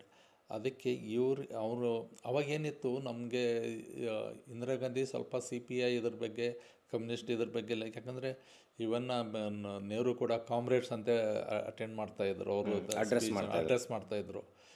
ಆವಾಗ ಇದು ಸ್ವಲ್ಪ ಇವ್ರದ್ದೆಲ್ಲ ಥಿಯರೀಸು, ಆಮೇಲೆ ಇದು ಕಮ್ಯುನಿಸ್ಟ್ರದ್ದು ಭಾಳ ದೊಡ್ಡ ಸ್ಯಾಕ್ರಿಫೈಸ್ ಇದೆ ಅದರಲ್ಲಿ. ಆವಾಗ ಏನಾಯಿತು ಅಂದರೆ, ಅಷ್ಟೊತ್ತಿಗೆ CPI ಹೊಡೆದ್ಬಿಟ್ಟು ಇಲ್ಲಿ ಕಾಂಗ್ರೆಸ್ ಇಬ್ಬಾಗ ಆಯಿತು, ಅಲ್ಲಿ CPI ಅವು ಯಾಕಾಯಿತು ಅಂದರೆ, ಅದು ಚೈನಾ ವಾರದ ಹಿನ್ನೆಲೆಯಲ್ಲಿ CPMನವರು ಸ್ವಲ್ಪ ಚೈನಾ ಕಡೆ ಒಲವು ಇತ್ತು. ಆದರೆ ಡಾಂಗೆ ಮತ್ತು ಇವರೆಲ್ಲ ಅದ್ರ ಬಗ್ಗೆ ಅಷ್ಟು ಇದ್ದಿದ್ದಿಲ್ಲ. ಯಾಕಂದರೆ ನಮ್ಮ ದೇಶದಲ್ಲಿ ಏನು ನಡೀತಾ ಇದೆ, ಏನು ಯೋಗ್ಯತೆ ಇದೆ, ಇವೆಲ್ಲ ಬೂರ್ಜಾ ಪಾರ್ಟೀಸ್ ಅಂತೇವೆ ನಾವು. Capitalist parties, even Congress capitalist ಪಾರ್ಟಿನೇ. ಬಟ್ ಇದ್ದಿದ್ರಲ್ಲೇ it is better. It has come out from feudalism ಒಂದು ಸೆಕ್ಯುಲರ್ ಆಗಿದ್ದು. ಅದು ಅಷ್ಟರ ಮಟ್ಟಿಗೆ ಡಾಂಗೆವಾದ, ನಾವೆಲ್ಲ ಸ್ವಲ್ಪ ಡಾಂಗೆವಾದಿಗಳು. ಆಮೇಲೆ ಅದು ನಮಗೆ ಮುಂದೆ CPI ಸಪೋರ್ಟೆಡ್ ಕಾಂಗ್ರೆಸ್ಗೆ, ಅದು ಆಯಿತು. ಮುಂದೆ ಅವರು ಅದರಿಂದ ಹೊರಗೆ ಬಂದರು, ನಮಗೆ ಗೊತ್ತಿತ್ತು ಇದು ಹಿಂಗಾಗುತ್ತೆ, ಇದು ಹಾಗೂ ಗೊತ್ತಿತ್ತು. ಆಮೇಲೆ ಸರ್ ತಾವು ಪ್ರಜಾವಾಣಿಗೆ ಬಂದ್ರಲ್ಲ, ಅವಾಗ ಅದು ಒಂದು ಎಡಪರ ಧೋರಣೆ ಇಟ್ಕೊಂಡಿರುವಂಥ ಪತ್ರಿಕೆ, ಹಾಗಾಗಿ ನಿಮಗೆ ಅದು ಅನುಕೂಲ ಆಯಿತು. ಹೌದು, ಅದು ಯಾಕೆಂತಂದರೆ ನಿಮಗೆ ಹೇಳ್ತೀನಿ, ಅವರು ಅದು ಹರಿಕುಮಾರು JNU ಪ್ರಾಡಕ್ಟ್ ಅಲ್ಲಿಂದ ಬಂದಿದ್ರು. ಓ ನಾನು ಅಲ್ಲಿ ಬಿಡಲಿಕ್ಕೆ ನಾನು ಕಡಿಮೆ ಸಂಬಳಕ್ಕೆ ಬಂದೆ ಪ್ರಜಾವಾಣಿಗೆ. ಹಾಂ, ನೀವು ಅಲ್ಲಿ ಇದರಿಂದ APMC ಇಂದ ಫೆಡರೇಷನ್ಲಿಂದ. ಹಾಂ ಹಾಂ, ನನಗೆ 65 ರೂಪಾಯಿ ಕಡಿಮೆ ಸಂಬಳ ಬಂತು. ಆದರೂ ನಾ ಯಾಕೆ ಬಂದೆ ಅಂದರೆ ಇಲ್ಲಿ ಬರಹಕ್ಕೆ ಹೆಚ್ಚು ಸ್ಕೋಪ್ ಇದು ಮಾಡಬೇಕು ನನಗೆ. ಇಲ್ಲಿ ನಮ್ಮ ಸಮಾಜದ ಒಂದು ಹೋರಾಟದ ಭಾಳ ಒಂದು ಇದು ಇತ್ತಲ್ಲ, ಅಲ್ಲಿ ನಾವು ಒಂದು PUCL ಅಂತ ಮಾಡ್ಕೊಂಡಿದ್ದೆವು, people's union of civil people's union of civil liberties ಅಂತೇಳಿ PUCL ಅಂತೇಳಿ. ನಾನು ಅದರದ್ದು ಸ್ಟೇಟ್ ಎಕ್ಸಿಕ್ಯೂಟಿವ್ ಕಮಿಟಿ ಮೆಂಬರ್ ಆಗಿದ್ದೆ. ನಾವು ಮೈಸೂರಿನಲ್ಲಿದ್ದೆ, ನಾನು ಡೆಪ್ಯುಟೇಷನ್ ಓದ್ಲಿಕ್ಕೆ ಹೋಗಿದ್ದೆ ಅಲ್ಲಿ. ಅದು MAMM ಅಂತ, master of agricultural marketing management ಅಂತೇಳಿ, IDS ಅಂತ, institute of development studies. Entire south ಏಷ್ಯಾದಲ್ಲಿ ಒಂದೇ ಒಂದು ಸೆಂಟರ್ ಇತ್ತು, ಅದು ಫೋರ್ಡ್ ಫೌಂಡೇಶನ್ನಿಂದ ನಡೀತಾ ಇತ್ತು. ಅದು ಮೈಸೂರು ಯೂನಿವರ್ಸಿಟಿನಲ್ಲಿ institute of development studies IDS ಅಂತೇಳಿ. ಆವಾಗ ಏನಿತ್ತು, ಇವರು PUCLದು ಇದು ಇದ್ದರು, ಟ್ರೆಜರರ್ ಇದ್ದರು ಹರಿಕುಮಾರ್ ಅವರು. ಆಮೇಲೆ ಅನಂತಮೂರ್ತಿ ಸೆಕ್ರೆಟ್ರಿ ಇದ್ದರು. ಹೀಗಾಗಿ ನಾವು ಕೂಡ್ತಾ ಇದ್ದೆವು. ಆಮೇಲೆ ಒಂದು ದಿವಸ ಏನಾಯಿತು, ಆಮೇಲೆ ಅದ್ರಾಗೆ ನಮ್ಮ ಇವರು ಇದ್ದರು, ದೇವನೂರು ಮಾದೇವು ಮತ್ತು ಇವರು ದೇವನೂರು ಮಾದೇವ್ ಮತ್ತು ನಮ್ಮ ಅನಂತಮೂರ್ತಿ ಅವರು ಸೇರಿ ಇಲ್ಲಿ ರಂಜಾನ್ಗೆ ನಿಮ್ಮ ಇದ್ರೆ ತೊಗೋಬೇಕು ಅಂತ ಹೇಳಿಸಿಂದ ಪ್ರಜಾವಣಿಗೆ ತೊಗೊಳ್ಳಿ, ಇಟ್ಸ್ ಗುಡ್ ರೈಟರ್, ಅದು ಭಾಳ ಅವರಿಗೆ ಇದನ್ನು ಮಾಡಿದ್ರು. ಅಷ್ಟೊತ್ತಿಗೆ ನಾವು ಭಾಳ ಮಾತಾಡ್ತಾ ಇದ್ದೇವಲ್ಲ, ಎಲ್ಲ ಒಂಥರ ಫ್ರೆಂಡ್ಲಿ ಆಗಿಬಿಟ್ಟಿದ್ರೆ. ಹಾಂ, ಓಕೆ ಲೆಟ್ ನಿಮ್ ಕಮ್ ಅಂತಂದರು. ಆಮೇಲೆ ಅದು ಅವಾಗೆಲ್ಲ ಟೆಸ್ಟ್ ಇದ್ದು, ಅವಾಗ 14 ಟೆಸ್ಟ್ ಇದ್ದು ಅವಾಗ Prajavani sir. I gone through all tests, ಎಲ್ಲ ಟೆಸ್ಟಲ್ಲಿ ಪಾಸ್ ಆದೆ. ಆಮೇಲೆ ಆ ಸಂಬಳ ಇದು ಇತ್ತು. ನಾನು ಅವ್ರಿಗೆ ಹೇಳಿದೆ, ನಾನು ಐ ಕಾಂಟ್ ಕಮ್, ಯಾಕಂದರೆ ಭಾಳ ಕಡಿಮೆ ಇತ್ತು, ನಾನು ತೊಗೊಳ್ಳೋ ಸಂಬಳಕ್ಕಿಂತಲೂ ಭಾಳ ಕಡಿಮೆ ಇತ್ತು, ನಂಗೆ ಬರಲಿಕ್ಕೆ ಆಗಲ್ಲ, ಯಾಕಂದ್ರೆ ಇಷ್ಟು ಇದು ಆತಂದ್ರೆ. ಇನ್ನು ಅವರು ಹೇಳಿದ್ರೆ, ನೀವು 4 ಇನ್ಕ್ರಿಮೆಂಟ್ ಕೊಡ್ತೇವೆ, ಅದಕ್ಕೆ ಜಾಸ್ತಿ ಕೊಡ್ಲಿಕ್ಕೆ ಆಗೋದಿಲ್ಲ ನಮ್ಮ ರೂಲ್ಸ್ ಪ್ರಕಾರ ಅಂತ. ಅಷ್ಟಾಗಿನೂ 75 ರೂಪಾಯಿ 65 ರೂಪಾಯಿ ಕಡಿಮೆ ಬಂತು. ಪರವಾಗಿಲ್ಲ, ನಾವು ಸೇರಿದೆವು ಅಲ್ಲಿ. ಅದು ಸೇರಿದ ಮೇಲೆ ಮುಂದೆ ಅಲ್ಲಿ ಇವರು ನಮಗೆಲ್ಲ ಭಾಳ ಎಲ್ಲ ಗೆಳೆಯರಿದ್ದರು. ನನಗೆ ಅಲ್ಲಿ ಒಂದು ಭಾಳ ಅಲ್ಲಿ ಬರವಣಿಗೆ ಇದು ಅವಾಗಿನ ಸಿಚುವೇಶನ್, ಈಗ ಭಾಳ ಸಿಚುವೇಶನ್ ಎಲ್ಲ ಬೇರೆ ಆಗಿರ್ತದೆ, ಬಟ್ ನಮಗೆ ಎಂಥ ಒಂದು ಫ್ರೀಡಮ್ ಇತ್ತು. ಭಾಳ ಅದ್ಭುತವಾದದ್ದು, ಅಮೇಜಿಂಗ್. ನನಗೆ I never forget Prajavani. Sir, ಪ್ರಜಾವಾಣಿಯಲ್ಲಿ ಎಷ್ಟು ವರ್ಷ ಸರ್ವಿಸ್ ಮಾಡಿದ್ರಿ? 27 ವರ್ಷ ಮಾಡಿದ್ರಿ. ತಾವು ಪ್ರಜಾವಾಣಿ ನಿವೃತ್ತಿ ಆಗೋ ಸಂದರ್ಭದಲ್ಲಿ ಕನ್ನಡ ವಿಶ್ವವಿದ್ಯಾಲಯದ ನೀವು ಇದ್ದಾಗೆಲ್ಲ ಒಂದು ಮಾತು ಹೇಳಿದ್ರಿ, ನನಗೆ ವಚನ ಸಾಹಿತ್ಯದ ಬಗ್ಗೆ ಭಾಳ ಆಸಕ್ತಿ ಇದೆ, ಲಿಂಗಾಯತ ಮಠಗಳು ನನ್ನನ್ನು ಸ್ವೀಕಾರ ಮಾಡಿದರೆ ಅಥವಾ ನನ್ನಿಂದ ವಚನ ಸೇವೆಯನ್ನು ತಗೊಂಡ್ರೆ ನಾನು ಮುಕ್ತವಾಗಿ ಬರಲಿಕ್ಕೆ ತಯಾರಿದ್ದೀನಿ ಅಂತ. ಆ ಘಟನೆ ಆದಮೇಲೆ ನಿಮಗೆ ಇಲ್ಕಲ್ಲಿನ ಮಾಂತಪ್ಪಗಳು, ಗದಗಿನ ತೋಂಟದಾರ ಮಠ ಎಲ್ಲರೂ ಬೆಂಬಲ ಮಾಡಿದ್ರಲ್ಲ, ಅದು ಇಡಿಯಾಗಿ ನೀವು ಸಮರ್ಪಣೆ ಮಾಡಿಕೊಂಡ್ರೆ ವಚನ ಸಾಹಿತ್ಯಕ್ಕೆ. ಈಗ ನಾನು ಈ ಸಂದರ್ಭದಲ್ಲಿ ಹೇಳಲಿಕ್ಕೆ ಬಯಸ್ತೀನಿ ಸರ್, ಸುಮಾರು ಒಂದು 50 ರಿಂದ 60 ಪ್ರಶಸ್ತಿಗಳು, ಅಂತಾರಾಷ್ಟ್ರೀಯ ಬಸವ ಪುರಸ್ಕಾರ ಪಡೆದ ಮೊಟ್ಟ ಮೊದಲ ನಾನ್ ಲಿಂಗಾಯತ್ ನೀವು ಅನ್ನುವಂಥ ಹೆಮ್ಮೆ ನಮಗೆಲ್ಲ ಇದೆ. ಯಾಕಂದ್ರೆ ಲಿಂಗಾಯತರು ಜಾತಿ ಮಾಡೋ ಪ್ರಶ್ನೆನೇ ಇಲ್ಲ. ಅದು ನಿಮ್ಗೆ ಹೇಗೆ ಸಾಧ್ಯ ಆಯಿತು? ಹಾಗೆ ಹೇಗೆ ನಿಮ್ಮನ್ನು ಲಿಂಗಾಯತರು ಸ್ವೀಕಾರ ಮಾಡಿದರು ಮಠಾಧೀಶರು? ಅದಕ್ಕಿರೋ ಬಲವಾದ ಕಾರಣ ಏನು? ಕಾರಣ ಅಂದರೆ ಒಂದು ನೋಡಿ, ಅನ್ಯ ಧರ್ಮೀಯರಂದ್ರೇ ಮುಖ ಮುರಿತಾರ ಫಂಡಮೆಂಟಲ್ ಲಿಂಗಾಯತರು, ಮತ್ತು ಅದರ ನೀವು ಮುಸ್ಲಿಂ ಅನ್ನೋದೊಂದು ಭಾವನೆ ಇತ್ತಲ್ಲ. ಇಲ್ಲ, ಇದು ನಿಮ್ಗೆ ಹೇಳ್ತೀನಲ್ಲ, ಒಂದು ಮಾತು ಹೇಳಲೇಬೇಕು. ನನ್ನ ಇಡೀ ಜೀವನ, ನಂದು ಬಾಲ್ಯದಿಂದ ಕೂಡ, ಅಂದರೆ ಶಾಲೆಗೆ ಹೋಗಿ ಮೊದಲು ಕೂಡ ನನ್ನ ಇಡೀ ಜೀವನ ಲಿಂಗಾಯತರೊಳಗೆ ಕಳೆದಿದೆ. ಆಮೇಲೆ ಎರಡನೇ ಪಾಯಿಂಟ್ ಏನು ಅಂತಂದರೆ, ಮಾರ್ಕ್ಸ್ವಾದ ನನಗೆ ಬಸವಣ್ಣನ ಅರ್ಥ ಮಾಡ್ಕೊಳ್ಳಿಕ್ಕೆ ಭಾಳ ದೊಡ್ಡ ಸಹಾಯ ಮಾಡ್ತು. ನನಗೆ ಏನು ಅನ್ನಿಸ್ತು ಅಂದರೆ, ಬಸವಣ್ಣ ಏನು ಮಾಡಿದಾರಲ್ಲ, ಅದರೆಲ್ಲ ಕಮ್ಯುನಿಸಮ್ಮಿನ ಎಲ್ಲ ಫಾರ್ಮುಲಾ ಬಸವ ಫಿಲಾಸಫಿಯಲ್ಲಿದೆ ಅಂತ ಇವತ್ತಿಗೂ ನನ್ನ ಚಾಲೆಂಜ್ ಇದೆ. ಕಮ್ಯುನಿಸಮ್, ಸೋಷಿಯಲಿಸಮ್ ಎರಡೂ ಕೂಡ. Socialism is way to communism. ಈ ಸಮಾಜವಾದಿ ದಾರಿ will end up in communism. Commune it unites. It unites. ಇದು ಏನಂದರೆ, ನಾನು ಇದ್ರದ್ದು ಭಾಳ ನಾನು ಡೇ ಆ್ಯಂಡ್ ನೈಟ್ ಅದರದ್ದು ಯೋಚನೆ ಮಾಡಲಿಕ್ಕೆ ಶುರು ಮಾಡಿದೆ. ಒಂದು ಯಾವುದೇ ವಚನ ತೊಗೊಳ್ಳಿ ನೀವು ಅಥವಾ ಕಮ್ಯುನಿಸಮ್ದು ಯಾವುದೇ ಪಾಯಿಂಟ್ ಹೇಳಿ, ಅದು ವಚನಕ್ಕೆ ರಿಲೇಟ್ ಆಗ್ತಿತ್ತು, ವಚನಕ್ಕೆ ಇದು ಆಗ್ತದೆ. ಇದು ನಂದು ಏನಾಯಿತು, ಒಂದು ಹೊಸ ಭಾಷೆ ಬರಿತಾ ಇದ್ದೀನಿ ಅಂತ ಎಲ್ಲರಿಗೆ ಅವ್ರಿಗೆ ಅನ್ನಿಸ್ತು. ಆಮೇಲೆ ಒಂದು ನಿಮ್ಗೆ ಹೇಳ್ತೀನಿ, ಆ, ಮಠೀಯ ವ್ಯವಸ್ಥೆ ಅದು ಇದು ಇರಲಿ, ಆದರೆ they are all very great people. ನಮ್ಮ ಈ ಈ ಲಿಂಗಾಯತ ಸ್ವಾಮಿಗಳಿದಾರಲ್ಲ, ಅವರು ಹೊಸತನಕ್ಕೆ ಭಾಳ ತುಡಿದ್ರು. ಅವರು ಅಲ್ಲಿ ಚೇಂಜ್ ಆದರೂ ಬಿಟ್ಟರು ವೆರಿ ಸೆಕೆಂಡರಿ. ಮತ್ತು ಜನ ಎಲ್ಲ ನನಗೆ ನನಗೆ ನನ್ನಷ್ಟು ಒಬ್ಬ ಒಬ್ಬ ಸುದೈವಿ ಇನ್ಯಾರೂ ಇಲ್ಲ. ಎಷ್ಟು ಲಿಂಗಾಯತ್ ಮಠಗಳು ನಿಮಗೆ ಮನ್ನಣೆಯನ್ನು ಕೊಟ್ಟರು? ಎಷ್ಟು ಅತಿ ಹೆಚ್ಚು ವಚನಗಳ ಕುರಿತು ನೀವು ಮಾತಾಡಿದ್ರಿ, ಒಂದು 1000 ಕಡೆ ಮಾತಾಡಿದ್ರಿ, ಕಂಪೇರಿಟಿವ್ ಆಗಿ ಮಾತಾಡಿದ್ರಿ. ಹೌದು ಹೌದು. ಅದು ಅದರ ಆಶಯಗಳು ನೀವು ಅದನ್ನು ಮಾಡ್ತಾ ಮಾಡ್ತಾ ಬಂದಾಗ ಸರ್, ಪ್ರಜಾವಾಣಿಯಿಂದ ನಿವೃತ್ತಿ ಆದಮೇಲೆ ಅದು ನಿಮ್ಮ ಬದುಕಿನಲ್ಲಿ ಯಾವ ರೀತಿಯ ಬದಲಾವಣೆಯನ್ನು ತಂತು? ಇದರಿಂದ ಮೂಲಭೂತವಾದಿ ಇಸ್ಲಾಂರ ಮೇಲೆ ಏನಾರು ಪ್ರಭಾವ ಆಯಿತಾ? ಇಲ್ಲ, ನಿಮ್ಗೆ ಅದೇ ಹೇಳ್ತೀನಿ. ನನಗೆ ಭಾಳ ಪರಿಣಾಮ ಬೀರಿದ್ದು ಕಮ್ಯುನಿಸಮ್ಮು, ಪೈಗಂಬರು, ಬಸವಣ್ಣ. ನೀವು ಒರಿಜಿನಲ್ ಪೈಗಂಬರು ಮತ್ತು ಬಸವಣ್ಣ ನೀವು ಚೇಂಜ್ ಮಾಡಲಿಕ್ಕೆ ಸಾಧ್ಯ ಇಲ್ಲ. ಅವರು ಪ್ರಗತಿಪರರೇ ಆಗಿದ್ದರು. ಎಲ್ಲ ಧರ್ಮದಲ್ಲಿ ಅಪಾಯಕಾರಿ ಅನುಯಾಯಿಗಳಂತೀರಿ. ನೋಡಿ, every religion is rebel in its beginning. ಇದು ಮಾರ್ಕ್ಸ್ ಭಾಳ ಚೆನ್ನಾಗಿ ಹೇಳಿದ್ದಾರೆ. ಆನ್ ರಿಲಿಜನ್ ಹೇಳ್ತಾರೆ. ಇವರೆಲ್ಲ ಅಲ್ಲಿಯ ಕ್ರೌರ್ಯದ ವಿರುದ್ಧನೇ ಇಸ್ಲಾಂ ಹುಡ್ತದೆ, ಅಲ್ಲಿಯ ಕ್ರೌರ್ಯದ ವಿರುದ್ಧನೇ ಕ್ರಿಶ್ಚಿಯಾನಿಟಿ ಹುಡ್ತದೆ, ಇಲ್ಲಿಯ ಕ್ರೌರ್ಯದ ವಿರುದ್ಧನೇ ಬುದ್ಧಿಸಮ್ ಹುಡ್ತದೆ. ನೀವು ಯಾವುದೇ ತೊಗೊಳ್ಳಿ, ಇಲ್ಲಿಯ ಕ್ರೌರ್ಯದ ವಿರುದ್ಧವೇ ಬಸವಣ್ಣ ಹುಡ್ತಾರೆ, ಲಿಂಗಾಯತಿಸಮ್. ಹಾಂ, ಇವರಿಗೆ ಇದು ಅರ್ಥ ಆಗ್ತದೆ. ಈ ಪ್ರಾಬ್ಲಮ್ ಏನಂದರೆ, ನನ್ನ ಒಂದು ಅನುಭವಕ್ಕೆ ಬಂದಿದ್ದು, ಲಿಂಗಾಯತರಿಗೆ ಐಡಿಯಾಲಜಿಕಲಿ ಪೊಲಿಟಿಕಲ್ ಕಾನ್ಷಿಯಸ್ನೆಸ್ಸು ತುಂಬ ಕಡಿಮೆ ಇದೆ. ಅವರು ಪ್ರೆಸೆಂಟ್ ಕಂಡೀಷನ್ನಲ್ಲಿ ಅಂದರೆ ದೊಡ್ಡ ಜಾತಿ ಅನ್ನೋದು ಮಾತ್ರ ಗೊತ್ತಿದೆ. ಶಾರ್ಟ್ ಸೈಟೆಡ್ ಇದ್ದಾರೆ ಅವರು ಪೊಲಿಟಿಕಲಿ. ಪಾಪ ಅವರು ಸಫರ್ ಆಗ್ತಾ ಇದ್ದಾರೆ. ಅವರು ಕೋಮುವಾದಕ್ಕೆ ಕುದುರೆ ಆದರು ಕರ್ನಾಟಕದಲ್ಲಿ. ಇದು ನನಗೆ ಭಾಳ ನೋವಿದೆ.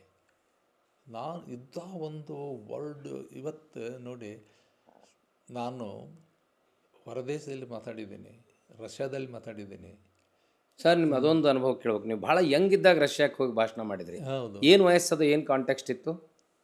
ಅದು ನನಗೆ ಗುಡ್ ವಿಲ್ ಡೆಲಿಗೇಷನಲ್ಲಿ ಸೆಲೆಕ್ಟ್ ಆಡಿದ್ವಿ. ಇಂಡಿಯಾದಲ್ಲಿ ಇಂಡೋ ಸೋವಿಯಟ್ ಕಲ್ಚರಲ್ ಸೊಸೈಟಿಯಿಂದ ಗುಡ್ ವಿಲ್ ಡೆಲಿಗೇಷನ್ ಕಳಿಸ್ತಾಯಿದ್ರು. I was 1 among 7. ಎಷ್ಟು ವಯಸ್ಸಿತ್ತು ನಿಮ್ಗೆ ಅವಾಗ? ಆವಾಗ ಒಂದು 23 ಇರಬೇಕು. ಓಕೆ. ನೀವು ರಷ್ಯಾದಲ್ಲಿ ಮಾತಾಡಿದ್ರಿ ಅವಾಗ? ಮಾತಾಡೋದು ಮತ್ತು ನಾವು ಒಬ್ಬನೇ ಮಾತಾಡ್ತಿದ್ವಿ, ಯಾರಿಗೂ ಮಾತಾಡಿ ಬರ್ತಿದ್ದಿಲ್ಲ. ಇಂಗ್ಲೀಷ್ನಲ್ಲಿ ಮಾತಾಡಿದ್ರಿ? ಹಾಂ, ಇಂಗ್ಲೀಷ್ನಲ್ಲಿ ಮಾತಾಡಿದ್ರಿ. ಅದು ಆ ಸ್ಫೂರ್ತಿ ಒಳಗಡೆ ಇರ್ತದಲ್ಲ. ಮತ್ತು ಅಷ್ಟೊತ್ತಿಗೆ ನಂದು MA ಲಿಂಗ್ವಿಸ್ಟಿಕ್ಸು, ಇಂಗ್ಲೀಷ್ ಎಲ್ಲ ಆಗಿತ್ತಲ್ಲ. ಅದು ಹೆಂಗಿತ್ತು ಪ್ರತಿಕ್ರಿಯೆ? ಎಷ್ಟು ರೆಸ್ಪಾನ್ಸ್ ಅಂದರೆ, I received standing ovation in Russia, in America, in Canada. ಈ ಬಸವತತ್ವ ಪ್ರತಿಪಾದನೆ ಮಾಡೋಕೆ ಶುರು ಆದಮೇಲೆ ಅತಿ ಹೆಚ್ಚು ವಿದೇಶ ಪ್ರವಾಸವನ್ನು ನೀವು ಮಾಡಿದ್ರಿ. ಲಿಂಗಾಯತ ಧರ್ಮವನ್ನು, ವಚನವನ್ನು ಮುಂಚೂಣಿ ನಂತರ ಇವರು ಬಂದಿದ್ದು. ಬಟ್ ನಾನು ಮಿನ್ಸ್ಕಲ್ಲಿ ಒಂದು ಎಲ್ಲ ಇಂಟೆಲೆಕ್ಚುವಲ್ಸ್ ಸೇರಿದ್ರು. ಆಮೇಲೆ ಲೆನಿನ್ಗ್ರಾಡ್ನಲ್ಲಿ, ಮಿನ್ಸ್ಕ್ ಕ್ಯಾಪಿಟಲ್ ಆಫ್ ಬೈಲೋರಷ್ಯಾ. ನಾನು ಬಸವಣ್ಣನ ಬಗ್ಗೆ ಹೇಳಿದಾಗ ಅವರು ಭಾಳ ದೇವರ್ ಓವರ್ ಹೆಲ್ಮ್ಡ್. ಇಷ್ಟು ಒಬ್ಬ ಗ್ರೇಟ್ 12th centuryಯಲ್ಲಿ ಹುಟ್ಟಿದ್ದಾರೆ. ಯಾಕದು ಅಷ್ಟು ಜಗತ್ತಿಗೆ ಬೆಳಕಿಗೆ ಬಂದಿರಲಿಲ್ಲ ಸರ್? 12th century ಅನುಭವ ಮಂಟಪನೇ ಮೊದಲೇ ಪಾರ್ಲಿಮೆಂಟ್ ಅನ್ನೋದಾಗಲಿ, Basava is the first secular personality in the world ಅನ್ನೋದಾಗಲಿ. ಕಾರಣ ಏನಿದೆ ಅಂದರೆ, ಲಿಂಗಾಯತದಲ್ಲಿ 12th century ಸ್ಪಿರಿಟ್ ಇಲ್ಲ. ಈಗ 21ರಲ್ಲ, 15ನೇ ಶತಮಾನದಿಂದ ಇದು ಡಿಕ್ಲೈನ್ ಆಗ್ತಾ ಬಂತು. ಹೌದು ಹೌದು. ಯಾವಾಗ ಇವರು 101 ವಿರಕ್ತರ ಕಾನ್ಸೆಪ್ಟ್ ಬಂತು, ಮುಂದೆ 700 ವಿರಕ್ತರ ಕಾನ್ಸೆಪ್ಟ್ ಬಂತು 16ನೇ ಶತಮಾನದಲ್ಲಿ. ಆವಾಗ ಯಾಕಾಯ್ತು ಅನ್ನೋದು ಕೂಡ ಇಂಪಾರ್ಟೆಂಟ್ ಇದೆ. 12ನೇ ಶತಮಾನದಲ್ಲಿ ಪ್ರತಿಯೊಬ್ಬ ಶರಣ ರೆಬೆಲ್ ಇದ್ದ. 770 ಅಮರಗಣಗಳು, ಲಕ್ಷದ ಮೇಲೆ 96,000. ಅವರು ಏನು ನೋಡಿ, ಜಗತ್ತಿನಾಗೆ ಏನೇನಾಗಿದೆ ಎಲ್ಲ ಫಸ್ಟು ನಮ್ಮ ಬಸವ ಕಲ್ಯಾಣದಲ್ಲಿ ಆಗಿದೆ.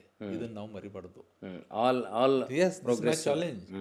ಯಾರೇ ಕ್ವಶನ್ ಮಾಡಿ ನಾನು ಫೇಲ್ ಆದರೆ ಬಸವಣ್ಣ ಬಗ್ಗೆ ಮಾತಾಡಲ್ಲ, ವಚನಗಳ ಬಗ್ಗೆ ಯು ಕ್ವಶನ್ ಮೀ ಎನಿಥಿಂಗ್, ಅದು ಫಸ್ಟ್ ಆಗಿದ್ದು ಇಲ್ಲಿ ಬಸವ ಕಲ್ಯಾಣದಲ್ಲಿ. ಹೌದು, Basava Kalyan is the real centre of humanity under the sun. Sir, ಈಗ ಅಲ್ಲಿ ಭಾಳ ದೊಡ್ಡ ಮಟ್ಟದ 21ನೇ ಶತಮಾನದಲ್ಲಿ ಬೃಹತ್ ಅನುಭವ ಮಂಟಪ ನಿಮ್ಮೆಲ್ಲರ ಮಾರ್ಗದರ್ಶನದಲ್ಲಿ ಬರ್ತಾ ಇದೆ. ಸೊ 21ನೇ ಶತಮಾನದಲ್ಲಿ 12ನೇ ಶತಮಾನದ ಕನಸು ನನಸಾಗಬೇಕಿತ್ತಂದರೆ ಈ ಲಿಂಗಾಯತಿಸಮ್ನಲ್ಲಿ ಏನೇನು ಬದಲಾವಣೆಗಳಾಗಬೇಕಲ್ಲ? ನೀನು ನೋಡಿ, ಫಸ್ಟು ಲಿಂಗಾಯತರಾಗಬೇಕು, ಧರ್ಮನ ಅರ್ಥ ಮಾಡ್ಕೋಬೇಕು. ನಾನು ಇವರು ಒಂದು ಬರೆದ್ರು, ನಂಗೆ ಸುಮ್ಮನೆ ತಮಾಷೆ ಮಾಡ್ತಾ ಇರ್ತೀನಿ. ನಮ್ಮ NG ಮಾದೇವಪ್ಪ ಸರ್, ಒಂದು ಲಿಂಗಾಯತರು ಹಿಂದೂಗಳಲ್ಲ ಅಂತ ಬರೆದ್ರು, ಇನ್ನೊಂದು ಲಿಂಗಾಯತರು ವೀರಶೈವರಲ್ಲ ಅಂತ. ಸರ್ ನೀವು ಇನ್ನೊಂದು ಬರಿಬೇಕ್ರಿ ಅಂತ ಹೇಳಿ. ಏನು ಲಿಂಗಾಯತರಲ್ಲ, ಲಿಂಗಾಯತರಲ್ಲ ಲಿಂಗಾಯತರು ಲಿಂಗಾಯತರಾಗಬೇಕು ಅನ್ನೋದು ನನ್ನ ಜೀವನ ಗುರಿ. ಹಾಂ, ಲಿಂಗಾಯತರು ಹಿಂದೂಗಳಲ್ಲ ಖರೆ, ಲಿಂಗಾಯತರು ವೀರಶೈವರಲ್ಲ ಖರೆ, ಆದ್ರೆ ಲಿಂಗಾಯತರು ಅಲ್ಲ ಇವರು. ಹಾಂ, ಕಾರಣ ಏನಂತೀರಿ? ಕಾರಣ ಏನಂದರೆ ಇದು ಕಾರಣ ಇದೆ ಪಾಪ. ಸಿ 12ನೇ ಶತಮಾನದಲ್ಲಿ ಇವತ್ತು ಒಂದು ಸುಮ್ಮನೆ ಒಂದು ಸಣ್ಣ ಉದಾಹರಣೆ ಕೊಡ್ತೀನಿ. ನೀವು ಈ ನಮ್ಮ ಜನಸಾಮಾನ್ಯ ನಕ್ಸಲೈಟರನ್ನ ಹೆಂಗೆ ನೋಡ್ತಾರೆ, ಹಂಗೆ ಶರಣರನ್ನ ನೋಡ್ತಾ ಇದ್ರು. ಯಾರು? ಆ 12ನೇ ಶತಮಾನದ ಹಾಂ, ಅವ್ರೊಂಥರ ನಕ್ಸಲ್ಸ್ ಕಾಣ್ತಾ ಇದ್ರು ಇವರಿಗೆ, ಮೂಲಭೂತವಾದಿಗಳಿಗೆ. ಇವತ್ತು ಕಾಣ್ತಾರೆ. ಸಿ ಅವರು ಒಂದನ್ನು ಅರ್ಥ ಮಾಡ್ಕೊಳ್ಳಿ, 12ನೇ ಶತಮಾನದಲ್ಲಿ ಇಷ್ಟೊಂದು ರಿನೈಸೆನ್ಸು ಪೀರಿಯಡು ಯುರೋಪ್ನಲ್ಲಿ ಆಗಿದ್ದು 15ನೇ ಶತಮಾನದಲ್ಲಿ. ವರ್ಲ್ಡಲ್ಲಿ ಫಸ್ಟ್ ರಿನೈಸೆನ್ಸ್ ಮೂಮೆಂಟು ಅದು ಆಗಿದ್ದು ಬಸವ ಕಲ್ಯಾಣದಲ್ಲಿ. ಸರಿ, ಈಗ ಅದು ಬೆಳಕಿಗೆ ಬಂದಿದೆಯಲ್ಲ, ಮುಂಚೆ ಗೊತ್ತಿರಲಿಲ್ಲ ಇತಿಹಾಸ. ಇವಾಗ ಯಾರಿಗೂ ಗೊತ್ತಿಲ್ಲ. ಇದನ್ನು ಬೆಳಕಿಗೆ ಬರಬೇಕಾದ್ರೆ ನನಗೆ ಐ ಟೆಲ್ ಯು, ನನಗೆ ಬಸವಣ್ಣವ್ರದ್ದು ಒಂದು ಮಾತು ಹೇಳ್ತೀನಿ. ಬಸವಣ್ಣವ್ರ ವ್ಯಕ್ತಿತ್ವದ್ದು 0.001% ಗೊತ್ತಿಲ್ಲ. ಇದನ್ನು ಮೊದಲು ಹೇಳ್ತೀನಿ ನಾನು. ಬಟ್ ನನ್ನ ಬಗ್ಗೆ ಒಂದು ಅಭಿಮಾನ ಏನಿದೆ ಅಂದರೆ, ಒಂದು ಹೊಸ ಪ್ರೊಸೆಸ್ಸನ್ನು ಕರ್ನಾಟಕದಲ್ಲಿ ಸ್ಟಾರ್ಟ್ ಆಯಿತು. ಇದು ಭಾಳ ಮುಖ್ಯ. ನನ್ನ ಎಷ್ಟು ಜನ ನಿಮ್ಗೆ ಹೇಳ್ತೀನಿ, ರಾತ್ರಿ 11 ಗಂಟೆವರೆಗೂ ಊಟ ಬಿಟ್ಟು ಜನ ಕೇಳ್ತಾಯಿದ್ರು, ಇನ್ನೂ ಮಾತಾಡಿ ತಿಳಿಸಿದ್ದೆ. ನೀವು ಒಂದ್ಸಲ ಗದಗನಲ್ಲಿ 1.5 ತಾಸು ಮಾತಾಡಿದ್ದು ನಂಗೆ ನೆನಪಿದೆ. ನಾನು 7 ಗಂಟೆ ಮಾತಾಡಿದ್ದೀನಿ ಒಂದು ಕಡೆ, ರೆಕಾರ್ಡ್ ಇದೆ. ಹೌದು, 7 hours. ಎಲ್ಲಿ? ಅಲ್ಲಿ ಈಸೂರು ಅನ್ನೋ ಇದರಲ್ಲಿ ಅವೆಲ್ಲ ವರ್ಕ್ಶಾಪ್ ಇತ್ತು. 7 hours. ಇದು ಮತ್ತೆ ದಲಿತ ಮಕ್ಕಳಿಗೆ. ಸರ್, ಕಂಟೆಂಟರ್ ಎಷ್ಟು ಇದೆ ನಿಮ್ಮಲ್ಲಿ ವಚನ ಸಾಹಿತ್ಯಕ್ಕೆ ಸಂಬಂಧಪಟ್ಟ? ಹಂಗಲ್ಲ. ಒಂದೇ ವಚನ ಸಾಕು 7 ಗಂಟೆ ಮಾತಾಡಲಿಕ್ಕೆ. ಎಲ್ಲ ವಚನ ಬೇಕಲ್ಲ, ಒಂದೇ ಗಂಟೆ ಸಾಕು, ಒಂದೇ ವಚನ ಸಾಕು. ಅದು ಒಂದು ವಿಷನ್ ಇದೆಯಲ್ಲ, ಇಟ್ ಈಸ್ ಎಕ್ಸ್ಟ್ರಾರ್ಡಿನರಿ. ಸರ್, ನಿಮ್ಮ ಈ ದೃಷ್ಟಿಕೋನ, ನಿಮ್ಮ ವಚನ ಸಾಹಿತ್ಯದ ಆಳ ಅಧ್ಯಯನ, ಡೆಡಿಕೇಶನ್, ಕೆಲವು ಲಿಂಗಾಯತರಿಗೆ ಇವರು ರಂಜಾನ್ ದರ್ಗಾ ಅಂತಿದ್ದಾರೆ, ಇವರು ಭಸ್ಮ ಹಚ್ಚಂಗಿಲ್ಲ, ಇಷ್ಟಲಿಂಗ ಕಟ್ಕೊಂಡಿಲ್ಲ ಅಂತಾರಲ್ಲ, ಇದು ಭಾಳ ಬಾಲಿಶ ಅನ್ನಿಸ್ತದೋ ಅಥವಾ ದ್ವೇಷ ಕಾರಣ ಇರಬೇಕು? ಪಾಪ ಅನ್ನಿಸ್ತದೆ ನನಗೆ ಅವ್ರ ಬಗ್ಗೆ. ಏನಂದರೆ ನಾನು ಏನು ಹೇಳ್ತಾ ಇದ್ದೀನಿ ನೋಡಿ, ಒಂದು ಈ ವಿಷನ್ ಇದೆಯಲ್ಲ, ಆ ವಿಷನ್ನೇ ಇಷ್ಟಲಿಂಗ ನನಗೆ. ಸರ್, ಎಲ್ಲರೂ ಇಷ್ಟಲಿಂಗಧಾರಿಗಳು ಆಗ್ಬೇಕಂತೀರಿ? ನಾನು ಏನು ಹೇಳ್ತಾ ಇದ್ದೀನಿ, ಇಷ್ಟಲಿಂಗದ ಬಗ್ಗೆ ನೀವು ಕೇಳ್ತಿರಲ್ಲ. ಇಷ್ಟಲಿಂಗದ ಬಗ್ಗೆ ನೀವು ಒಂದು ಹಾಡು ಬರೆದಿರಿ. ಹೌದು, ಇಷ್ಟಲಿಂಗ ಅಷ್ಟಕ್ಕನೇ ಬರೆದಿರಿ. ಇಷ್ಟಲಿಂಗ ಜಗತ್ತಿನ ಸಮಾನತೆಯ ಬಹುದೊಡ್ಡ ಸಂಕೇತ. ಅದು ಅತಿ ಸಣ್ಣದಿದೆ, ಬಹುದೊಡ್ಡ ಸಂಕೇತ. ನೋಡಿ, ಇಷ್ಟಲಿಂಗ ಏನು ಹೇಳ್ತದೆ ಅಂದರೆ, ನೀವು ಇಷ್ಟಲಿಂಗ ಕಟ್ಕೊಂಡವನಿಗೆ ಇದು ಹೇಳ್ತದೆ, ಇವನು ಜಾತಿವಾದ ಮಾಡೋದಿಲ್ಲ, ಹೆಣ್ಣು ಗಂಡಿನ ಭೇದ ಭಾವ ಮಾಡೋದಿಲ್ಲ, ಇವನು ಬಡವ ಶ್ರೀಮಂತ ಭೇದ ಭಾವ ಅದು ಹೇಳ್ತದೆ. ಇವಾಗ ಮಾಡಬಾರದು. ಆದರೆ ಅದನ್ನು ಕಟ್ಕೊಂಡು ಎಲ್ಲ ಮಾಡ್ತಾರೆ. ಲಿಂಗವ ಪೂಜಿಸಿ ಫಲವೇನಯ್ಯ, ಸಮರತಿ ಸಮಕಳೆ ಸಮ ಸುಖವ ಅರಿಯದನ್ನಕ್ಕ. ಲಿಂಗ ಪೂಜಾ ಫಲ ಯಾವುದು? ಲಿಂಗ ಪೂಜಾ ಫಲ 3 ಹೇಳ್ತಾರೆ, ಇನ್ನೊಂದು 4ನೇದು ಮುಂದೆ ಹೇಳ್ತಾರೆ. ಏನು ಹೇಳಿದ್ರು? ಸಮರತಿ, ಇದಕ್ಕೆ ಆಧ್ಯಾತ್ಮಿಕ ಅರ್ಥ ಬೇರೆ ಇದೆ. ಲಿಂಗಾಂಗ ಸಾಮರಸ್ಯದ ಅರ್ಥ ಇದೆ, ಅದು ಬೇಡ, ಈಗಿರಲಿ. ಪ್ರತಿ ವಚನಕ್ಕೆ ಅದು ಇನ್ನರ್ ಕಂಟೆಂಟ್ ಇದೆ, ಔಟರ್ ಕಂಟೆಂಟ್ ಇದೆ. Now I am talking about the outer content. ಸಮರತಿ, there should not be gender discrimination, ಹೆಣ್ಣು ಗಂಡಿನ ಭೇದ ಇರಬಾರ್ದು. ಇದು ಮೊದಲನೇ ಅರಿವು, ಲಿಂಗ ಪೂಜೆಯ ಮೊದಲನೇ ಅರಿವು. ಲಿಂಗ ಪೂಜಾ ಫಲ ಯಾವುದು? ನಿನ್ನ ಹೆಂಡತಿ ನಿನಗೆ ಸಮಾನಳು, ಹೆಣ್ಣು ಗಂಡು ಸಮಾನರು. ಸಮರತಿ, ಇದು ಅದರ ಸಾಮಾಜಿಕ ಅರ್ಥ. ಸಮಕಳೆ, ಇಲ್ಲಿ ಬ್ರಹ್ಮಕಳೆ ಇಲ್ಲ, ಕ್ಷಾತ್ರಕಳೆ ಇಲ್ಲ, ಪ್ರತಿಯೊಬ್ಬ ಮನುಷ್ಯನಿಗೆ ಸಮಕಳೆ ಇದೆ. ಅವರ ಯಾವುದಕ್ಕೆ ಪ್ರಭಾವಲ್ಲ ಅಂತಿರಲ್ಲ. ಇವತ್ತು ಸೈನ್ಸ್ ಹೇಳ್ತದೆ ಎಲ್ಲ ಮನುಷ್ಯರಿಗೂ ಒಂದೇ ಪ್ರಭಾವಳಿ ಇರ್ತದೆ. ಅದನ್ನು ಹೇಳಿದ್ರು. Is very scientific thinker, full of scientific temperament, ಅತ್ಯಂತ ವೈಜ್ಞಾನಿಕ ಮನೋಭಾವದ ಯಾವುದಾದ್ರೂ ಒಂದು ದೊಡ್ಡ ಒಂದು ನಿಧಿ ಎಲ್ಲರಿದ್ರೆ ಅದು ವಚನಗಳಲ್ಲಿ. ಹೌದು. ಸಮರತಿ, ಸಮಕಳೆ, ಸಮಸುಖ, ನೇಚರ್ ಬಗ್ಗೆ ಹೇಳ್ತಾರೆ. ಇದು ರಿಲಿಜನ್ ಆಫ್ ನೇಚರ್, ಇದು ನಿಸರ್ಗ ಧರ್ಮ ಇದೆ. ಇವತ್ತು ಬೆಳಕು ಎಲ್ಲರಿಗೂ ಸಮ ಇದೆ, ತಂಪು ಎಲ್ಲರಿಗೂ ಸಮ ಇದೆ, ನೀರು ಎಲ್ಲ ಒಂದೇ ಟೇಸ್ಟ್ ಇದೆ, ಮಾವಿನ ಹಣ್ಣು ಒಂದೇ ರುಚಿ ಕೊಡ್ತದೆ, ಬೇಸಿಗೆಯಲ್ಲಿ ಬೇವಿನ ಮರ ಶ್ರೀಮಂತನಿಗೂ ಅದೇ ತಂಪು ಕೊಡ್ತದೆ, ಬಡವನಿಗೆ ಕೊಡ್ತದೆ. ಸಮ ಸುಖ ನೇಚರ್ದು ಹೇಳ್ತಾರೆ. ಲಿಂಗವ ಪೂಜಿಸಿ ಫಲವೇನಯ್ಯ, ಸಮರತಿ ಸಮಕಳೆ ಸಮ ಸುಖವ ಅರಿಯದನ್ನಕ್ಕ. ಈ ಅರಿವೇ ಲಿಂಗ ಪೂಜಾ ಫಲ. ಲಿಂಗವ ಪೂಜಿಸಿ ಫಲವೇನಯ್ಯ, ಕೂಡಲ ಸಂಗಮ ದೇವರ ಪೂಜಿಸಿ ನದಿಯೊಳಗೆ ನದಿ ಬೆರೆಸಿದಂತಾಗದನ್ನಕ್ಕ. ಇನ್ಕ್ಲೂಸಿವ್ ಫಿಲಾಸಫಿ ಇದೆ ಇದು. ಇನ್ಕ್ಲೂಸಿವ್ ಫಿಲಾಸಫಿ, ಒಳಗೊಳ್ಳುವ ಧರ್ಮ. ನದಿಯೊಳಗೆ ನದಿಯಲ್ಲಿ ಮಲಪ್ರಭಾ ಕೃಷ್ಣ ಕುಡಿದ್ರೆ ನೀರೇ H2Oನೇ, ಗಂಗಾ ಯಮನಕ್ಕೂ H2Oನೇ. ಅದಕ್ಕೆ ಅವ್ರೇನು ಹೇಳ್ತಾರೆ, ನದಿಯೊಳಗೆ ನದಿ ಬೆರೆಸಿದ ಹಾಗೆ ಮಾನವ ಕುಲ ಒಂದಾಗಬೇಕು. ಇವ ನಮ್ಮವ ಎಂದೆನಿಸಯ್ಯ. ನೋಡಿ 3 ಸಲ ಹೇಳ್ತಾರೆ, ಇವ ನಮ್ಮವ ಎಂದೆನಿಸಯ್ಯ. ಸರ್, ವಚನ ಭಾಷಾ ರಚನೆ ದೃಷ್ಟಿಯಿಂದ ಮತ್ತು ಭಾವ ರಚನಾ ದೃಷ್ಟಿಯಿಂದನೂ ಆ ರಿಪಿಟೇಷನಲ್ಲಿ ಅದೊಂದು ಉದ್ದೇಶ ಇತ್ತಲ್ಲ. ಹೌದು, ಉದ್ದೇಶ ಯಾಕಿತ್ತಂದರೆ 3 ಸಲ ಯಾಕಂದ್ರು? ಯಾಕಂದರೆ ನೋಡಿ, ಇದು ಭಾಳ ಇಂಟ್ರೆಸ್ಟಿಂಗ್ ಪಾಯಿಂಟ್ ನೀವು ಕೇಳ್ತಾ ಇದ್ದೀರಿ. ಯಾರಿಗೆ ಹೇಳ್ತಾ ಇದ್ದಾರೆ ಅವರು? ನೋಡಿ, ಜಗತ್ತಿನಲ್ಲಿ ನಾವು ಸೆಲೆಕ್ಟ್ ಮಾಡೋದು ಹೇಗೆ? ಇವತ್ತು ನಿಮ್ಮ ಕಾಲೇಜ್ನಲ್ಲಿ ಏನು ಮಾಡ್ತೀರಿ? ಬೆಸ್ಟ್ ಮಾರ್ಕ್ಸ್ ಒಂದವನು ಸೆಲೆಕ್ಟ್ ಮಾಡ್ತೀರಿ ಹೆಚ್ಚು. ಆದರೆ ಇಲ್ಲಿ ಹಾಗಲ್ಲ. ಕಟ್ಟ ಕಡೆ ಮನುಷ್ಯನನ್ನು ಮೊಟ್ಟ ಮೊದಲು ಗುರುತಿಸೋ ಫಿಲಾಸಫಿ ಇದು. ಅಲ್ಲಿ ಯಾರಿದ್ದಾರೆ? 770 ಅಮರಗಣಗಳು. ಏನು ಸಂಸ್ಕೃತ ಓದೋರು ಇದ್ದಾರೆ, ಪಂಡಿತರು ಇದ್ದಾರೆ, ಸಾಮಾನ್ಯರು ಅಲ್ಲ, ಶ್ರಮ ಸಂಸ್ಕೃತಿಯವರು, ಕಸ ಗುಡಿಸೋರು, ದೋಣಿ ನಡೆಸೋರು, ಬಟ್ಟೆ ಒಗೆಯೋರು, ಬಟ್ಟೆ ಹೊಲಿಯೋರು, ಮತ್ತು ತೊಗಲು ಹದ ಮಾಡೋರು, ಚಪ್ಪಲಿ ಮಾಡೋರು, ಯಾರಿದ್ದಾರೆ ಅಲ್ಲಿ? ಇದು ಇಂಥವ್ರನ್ನ ತೊಗೊಂಡು ಅದ್ಭುತವಾದದನ್ನು ದಿಸ್ ಈಸ್ ಗ್ರೇಟ್ನೆಸ್. ಇದು ಬಸವಣ್ಣವರ ಒಂದು ವಿಶ್ವಮಾನ್ಯ ವ್ಯಕ್ತಿತ್ವ. ಜಗಜ್ಯೋತಿ ಸುಮ್ಮನೆ ಅಂತೇವಾ? ಮಹಾನುಭಾವ ಸುಮ್ಮನೆ ಅಂತೇವಾ?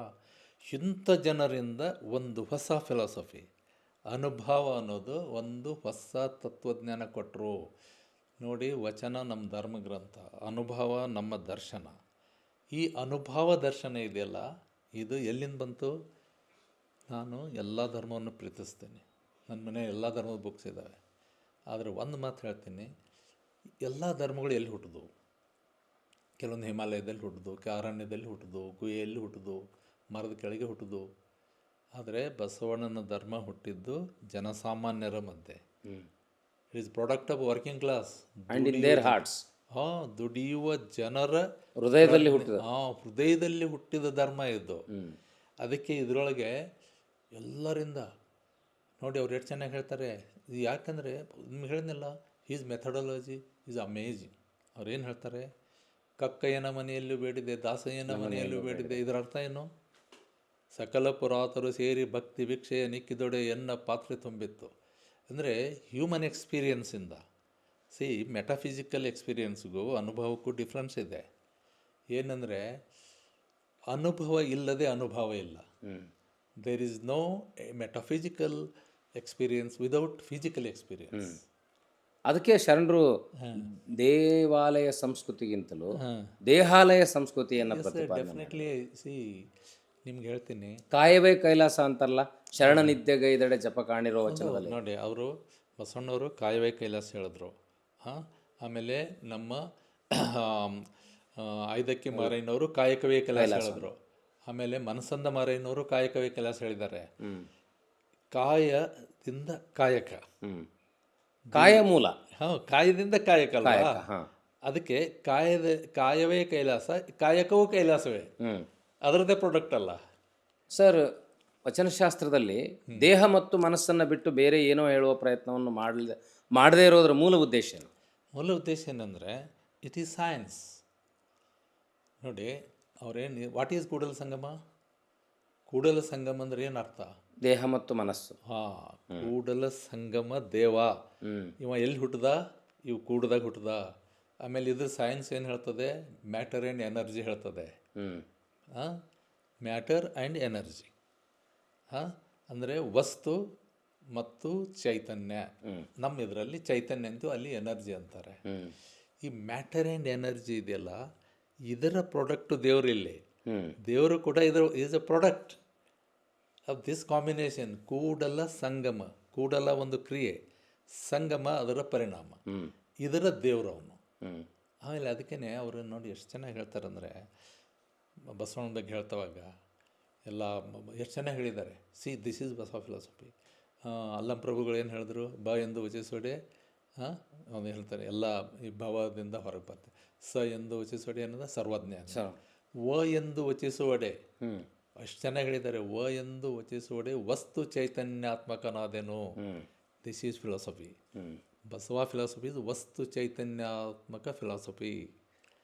ವಸ್ತು ಮತ್ತು ಚೈತನ್ಯದ ಫಿಲಾಸಫಿ ಹೇಳಿದ್ರು ಬಸವಣ್ಣ ಅಂತ ಹೇಳ್ತಾರೆ. ಅದೇ ಅದನ್ನು ಮಿಸ್ಗೈಡ್ ಮಾಡ್ಬೇಕು. ಇತ್ತೀಚೆಗೆ ರಾಷ್ಟ್ರೀಯವಾದಿಗಳು ವಚನ ದರ್ಶನ ಪುಸ್ತಕದಲ್ಲಿ ಕೇವಲ ಆಧ್ಯಾತ್ಮವನ್ನು ಬೋಧಿಸಿದ್ರು, ಇದು ವೇದಗಳ ಅನುವಾದ ಅನ್ನೋ ರೀತಿಯಲ್ಲಿ ಹಾದಿ ತಪ್ಪಿಸ್ತಾರಲ್ಲ, ಕಾರಣ ಏನಿರ್ಬೋದು? ಅವರು ನೋಡಿ, ನೀವು ಮತ್ತೆ ನಾವು ಹೇಳಬೇಕಾದ್ರೆ ಇಂಡಿಯಾದಲ್ಲಿ ಮೊಟ್ಟ ಮೊದಲ ಏಕದೇವೋಪಾಸನೆ ಧರ್ಮ ಹುಟ್ಟಿದ್ದು ಇಂಡಿಯಾದಲ್ಲಿ, ಭಾರತದಲ್ಲಿ ಹುಟ್ಟಿದ್ದು ಅದು ಬಸವ ಧರ್ಮ. ಅದು ಏಕದೇವೋಪಾಸನೆ, ಬಹುದೇವೋಪಾಸನೆ ಧರ್ಮಗಳಿದ್ದು. ಅಲ್ಲ, ಬುದ್ಧಿಸಮ್ ಕಾನ್ಸೆಪ್ಟ್ ಏನು? ಅದು ಅಗ್ನಾಸ್ಟಿಕ್, ಅಜ್ಞೇಯವಾದ. I don't know philosophy, I don't know, ದೇವ್ರ ಬಗ್ಗೆ ಐ ಡೋಂಟ್ ನೋ. ಬುದ್ಧ ದೇವ್ರು ಇದಾನೆ ಅಂತ ಹೇಳೋದಲ್ಲ, ಇಲ್ಲ ಅಂತಲೂ ಹೇಳೋದಲ್ಲ, ನಿನ್ನೊಳಗದಾನ ಅಂತ ಹೇಳ್ತಾನೆ. ಏನು ಹೇಳೋದಿಲ್ಲ, ಆತ್ಮನೂ ಹೇಳೋದಿಲ್ಲ ಅವರು. ಆತ್ಮ ನಂಗೆ ಗೊತ್ತಿಲ್ಲ, ಅದಕ್ಕೆ ಅಜ್ಞೇಯವಾದ ಅಂತೇವ್ ನಾವು, ಅಗ್ನಾಸ್ಟಿಕ್. ಅದು ಕೂಡ ಹಿಂದೂಯಿಸಮಿಗೆ ರೆಬೆಲ್ ಆಗಿ ಹುಟ್ಟಿದ ಧರ್ಮನೇ. ನೋಡಿ, ಭಾರತದಲ್ಲಿ 4 ಧರ್ಮ ಹುಟ್ಟಿದ್ದಾವೆ. 4 ಧರ್ಮಗಳು ವೇದ ಧರ್ಮಕ್ಕೆ ವಿರುದ್ಧವಾಗಿ. ಅದಕ್ಕೆ ಇವರಿಗೆ ಅವರು ಇದನ್ನು ಅವ್ರು ಏನು ಹೇಳ್ತಾರಂದರೆ ವೇದ ನಿಂದಕ ನಾಸ್ತಿಕ ಅಂತ ಹೇಳ್ತಾರೆ. ಅವ್ರ ಪ್ರಕಾರ ಬಸವಣ್ಣ ನಾಸ್ತಿಕ, ಬುದ್ಧ ನಾಸ್ತಿಕ, ಮಹಾವೀರ ನಾಸ್ತಿಕ, ಗುರುನಾನಕ್ ನಾಸ್ತಿಕ. ಅವ್ರ ಪ್ರಕಾರ ಈ 4 ಧರ್ಮಗಳು ಭಾರತದಲ್ಲಿ ಹುಟ್ಟಿದ್ದಾವೆ. ಜೈನಿಸಮ್, ಬುದ್ಧಿಸಮ್, ಮೊದಲು ಜೈನಿಸಮ್, ಆಮೇಲೆ 50 ವರ್ಷ ನಂತರ ಬುದ್ಧಿಸಮ್, ಆಮೇಲೆ 12ನೇ ಶತಮಾನದಲ್ಲಿ ಬಸವ ಧರ್ಮ, ಲಿಂಗಾಯತ ಧರ್ಮ, ಆಮೇಲೆ 16ನೇ ಶತಮಾನದಲ್ಲಿ ಸಿಖ್ ಧರ್ಮ. ಈ 4 ಧರ್ಮಗಳು ವೇದವನ್ನು ಮಾನ್ಯ ಮಾಡೋದಿಲ್ಲ. 4 ಧರ್ಮಗಳು ವೇದಕ್ಕೆ, ವೈದಿಕ ಸಿದ್ಧಾಂತಕ್ಕೆ ವಿರುದ್ಧವಾಗಿ ಹುಟ್ಟಿದ್ದಾವೆ. ಇದು ಇವ್ರಿಗೆ ಯಾರಿಗೆ ಅರ್ಥ ಆಗ್ತಾ ಇಲ್ಲಲ್ಲ. ಅದು ಅರ್ಥ ಆಗಬೇಕಾಗಿದ್ದು ಲಿಂಗಾಯತರಿಗೆ, ಲಿಂಗಾಯತ ಮಠಗಳಿಗೆ. ಎಲ್ಲ ಆಗೋದಿಲ್ಲ ಇವರಿಗೆ. ಲಿಂಗಾಯತ ಮಠಗಳು ಅವರು ತುಂಬ, ನಿಮ್ಗೆ ಹೇಳಿದ್ನಲ್ಲ, ನನ್ನ ಜೀವನದಲ್ಲಿ ಒಂದು ಮಾತು ಹೇಳಬೇಕು ನಿಮಗೆ. ನನ್ನ ಜೀವನದಲ್ಲಿ ಬಸವ ಸಾಕ್ಷಿಯಾಗಿ ನಾನು ಟೀಕೆ ಮಾಡಿದ್ರು ಕೂಡ ಸ್ವೀಕಾರ ಮಾಡುವ ಮನಸ್ಥಿತಿ ಲಿಂಗಾಯತರದೆ. I am so proud of Lingayats. Communal ಅಲ್ಲ ಅವರು. ಅವ್ರು ಏನಾದರೂ ಇಲ್ಲ, ನನ್ನ ವಿಚಾರದಲ್ಲಿ ಒಬ್ಬರು ನನಗೆ ವಿರೋಧ ಮಾಡಿಲ್ಲ. ಒಳಗಡೆ ಅಸೂಯೆ ಇರ್ಬೋದು, ನಿಜ. ಸೈದ್ಧಾಂತಿಕವಾಗಿ ನಿಮ್ಮನ್ನು ವಿರೋಧ ಮಾಡಕ್ಕೆ ಸಾಧ್ಯ ನಾಟ್ ಇವನ್ ಸಿಂಗಲ್ ಸೆಕೆಂಡ್. ಯಾಕೆ ಗೊತ್ತಾ ಸರ್, ನಿಮಗಿರೋ ನಾಲೇಜು, ವಿಸ್ಡಮ್, ಇಂಟರ್ಪ್ರಿಟೇಷನ್. ಇಲ್ಲ, ಸತ್ಯ ಹೇಳ್ತೇನೆ. ಇನ್ನು ನೋಡಿ, ಇನ್ನು ಜಂಗಮವೇ ಲಿಂಗವೆಂದು ನಂಬಿದೆ ಅಂತಾರೆ ಬಸವಣ್ಣ. ಜಂಗಮ ಅಂದರೆ ಸಮ, 8 ಅರ್ಥ ಇದಾವೆ ಅದಕ್ಕೆ. ಜಂಗಮವೇ ಲಿಂಗವೆಂದು ನಂಬಿದೆ ಬಸವಣ್ಣವ್ರಿಗೆ. ನೋಡಿ, ಇದು ಇಲ್ಲ ಅದಲ್ಲ, ನನ್ನ ಮುಂದೆ ಏನು ಕಾಣಿಸೋದಲ್ಲ, ಇದೇ ಲಿಂಗ ಅಂತ ಹೇಳಬೇಕಾದ್ರೆ. ಈಗ ನೋಡ್ರಿ, ಅವ್ರು ಹೇಳ್ತೇನೆ, ತಂದೆ ನೀನು, ತಾಯಿ ನೀನು, ಬಂಧು ನೀನು, ಬಳಗ ನೀನು, ನನಗೆ ನೀನಲ್ಲದೆ ಮತ್ತವ್ರು ಇಲ್ಲವಯ್ಯ. ಇದರ ಅರ್ಥ ಏನು? ಬರೀ ದೇವ್ರು ಹೇಳ್ತೀನಿ ಅಂತ ಅಲ್ಲ. ತಂದೆಯಲ್ಲಿ ದೇವ್ರನ್ನು ಕಾಣ್ತೀನಿ, ತಾಯಿಯಲ್ಲಿಯೂ ಕಾಣ್ತೀನಿ, ಬಂಧು ಬಳಗನಲ್ಲಿ ಇನ್ಯಾರೇ ಇರಲಿ ಎಲ್ಲರಲ್ಲಿ ದೇವರನ್ನೇ ಎಲ್ಲರೂ ಶಿವಸ್ವರೂಪಿಗಳು. ಇದು ಎಂಥ ಒಂದು ಮಾನವೀಯತೆ, ಹೈಯೆಸ್ಟ್ ಸ್ಟೇಜ್ ಆಫ್ ಹ್ಯೂಮನ್. ಇದು ದಯವೇ ಧರ್ಮದ ಮೂಲವಯ್ಯ, ದೇವರು ಧರ್ಮದ ಮೂಲ ಇಲ್ಲ. ದೇವರಿದ್ದರೆ is in the form of empathy. ಮತ್ತು ಹಿಂದೂಗಳಾಗಲಿ ಭಾರತೀಯರಾಗಲಿ ನಮ್ಮ ಧರ್ಮಕ್ಕೆ ಸಂಬಂಧ ಇಲ್ಲದ ಇಸ್ಲಾಮನ್ನು ದ್ವೇಷ ಮಾಡುವಂಥ ವಾತಾವರಣ ಹುಟ್ಟಲಿಕ್ಕೆ ಕಾರಣ ಏನು? ಇದನ್ನು ಈಗ ಮಾಡ್ಕೊಂಡಿದ್ದು ಭಾಳ ನೋಡಿ. ಇಸ್ಲಾಮು ಏನು ಬಂತು, ವಿವೇಕಾನಂದ ಭಾಳ ಚೆನ್ನಾಗಿ ಹೇಳಿದ್ದಾರೆ. It is height of madness. ನೀವು ವ್ಯಾಲ್ಯೂಮ್ಸ್ ಓದಿ. It is height of madness to say that Islam entered India with the help of sword and fire. ಇದು ಬೆಂಕಿ ಹಚ್ಕೋತು, ಖಡ್ಗ ಜಳಿಸೋದು ಬಂದಿದ್ದಲ್ಲ ಅಂತ ಹೇಳ್ತಾರೆ. Islam came as salvation. ಒಂದು ಪರಿಹಾರ ಯಾರಿಗೆ? 1/5 of our people embraced Islam. Vivekananda ಹೇಳೋದು. ಯಾಕಂದರೆ they have fed up because of the torture of Brahmins and landlords. ಈ ಜಮೀನ್ದಾರರು, ಈ ವೈದಿಕರು, ಇವರ ಕ್ರೌರ್ಯ, ಈ ಜಾತಿ ಮತ್ತು ಈ ನಮ್ಮ 90% ಜನನ ಶೂದ್ರ ಮಾಡಿಟ್ರಲ್ಲ, ಅಸ್ಪೃಶ್ಯರು ಮಾಡಿಟ್ರು. ಈ ಕ್ರೌರ್ಯ, ಸುಲಿಗೆ ಶೋಷಣೆ ಎಲ್ಲದರಿಂದ ಅವರು ಹೊರಗೆ ಬರಲಿ ಸಂಬಂಧ ಅವರು ಸ್ವೀಕಾರ ಮಾಡ್ತಾ ಸ್ವತಃ ವಿವೇಕಾನಂದ ಅವರು ಈ ಮಾತನ್ನು ಹೇಳ್ತಾರೆ. ಆದರೆ ಅದನ್ನು ತಿರುಚೋ ಮಿಸ್ಇಂಟರ್ಪ್ರಿಟ್ ಮಾಡೋ ಕೆಲಸ ನಡೆದಿದೆಯಲ್ಲ ಸರ್, ಯಾವಾಗಲೂ ನಡೀತದೆ. ನಡೆದಿದೆ ಸರ್. ಈಗ 21ನೇ ಶತಮಾನದಲ್ಲಿ ತಾವು ಕಂಡ ಮಠಾಧೀಶರು ಯಾರು ಪ್ರಗತಿಪರವಾಗಿ ಇದನ್ನು ಆಲೋಚನೆ ಮುಂಚೂಣಿಗೆ ತೊಗೊಂಡು ಹೋದರು, ಮತ್ತು ಇದಕ್ಕೆ ಅಪ್ಸ್ ಆ್ಯಂಡ್ ಡೌನ್ಸ್ ಯಾಕೆ ಆಗ್ತಾ ಇದೆ? ಏನಾಗ್ಬಿಡ್ತದಂದರೆ, ಒಂದು ನಾವು ನೋಡಿ ತುಂಬ ಜನರು ಸ್ವಾಮಿಗಳು ಭಾಳ ಒಂದು ನಿಮ್ಗೆ ಹೇಳ್ಬೇಕಂದ್ರೆ ಭಕ್ತರ ಮರ್ಜಿಯಲ್ಲಿದ್ದಾರೆ ನಮ್ಮ ಸ್ವಾಮಿಗಳು. That is a greatest drawback. ಅಲ್ಲ, ಭಕ್ತರನ್ನ ಅವ್ರು ಪರಿವರ್ತನೆ ಮಾಡ್ಬೋದಲ್ಲ. ಮಾಡಲಿಲ್ಲ. ಯಾಕಂದರೆ ಇಡೀ ಅದೊಂದು ದೊಡ್ಡ ಪ್ರಭಾವ ಏನದಲ್ಲ, ಯಾಕೆ ಎದರಕ್ಕೆ ಹೋಗ್ಬೇಕು ಅಂತ. ಅಲ್ಲ, ನೀವು ಭಕ್ತರಿಗೆ ಸರಿಯಾಗಿ ಹೇಳಲಿಲ್ಲ ಅಂದ್ರೆ ಅವ್ರ ಮೌಢ್ಯತೆಯಲ್ಲಿ ಮುಂದುವರಿತಾರೆ. ಹೌದು. ಮತ್ತು ಏನಾಗ್ಬಿಡ್ತು, ಇವ್ರಿಗೆಲ್ಲ ಎಷ್ಟೋ ಸ್ವಾಮಿಗಳ ಹೇಳ್ತಾರೆ, ಏನು ರೀ ಇವ್ರಿಗೆಲ್ಲ ನಾವು ಹೆಂಗೆ ಏನಾಗ್ಬಿಡ್ತದಂದರೆ, ನಾವೊಬ್ಬ ಸ್ವಾಮಿ ಹೇಳಿದೆ ನೋಡಿ, ನೀವು ಒಂದು ಟೈಮ್ ಹಾಕ್ರಿ. ಇದು ಭಕ್ತರು 4 ಗಂಟೆಯಿಂದ 6 ಗಂಟೆವರೆಗೆ, ನೀವು ಬೆಳಿಗ್ಗೆ ಯಾವುದೋ ಒಂದು 8 ಗಂಟೆಯಿಂದ 9 ಗಂಟೆ 7 6 8 9 ಒಂದು ಹಾಕಿರಿ, ಅಧ್ಯಯನ ಮಾಡಿರಿ, ಬರೀರಿ ಅಂತ. ನೀವೆಲ್ಲ ಇಂಟೆಲೆಕ್ಚುವಲ್ ಇದ್ದೀರಿ.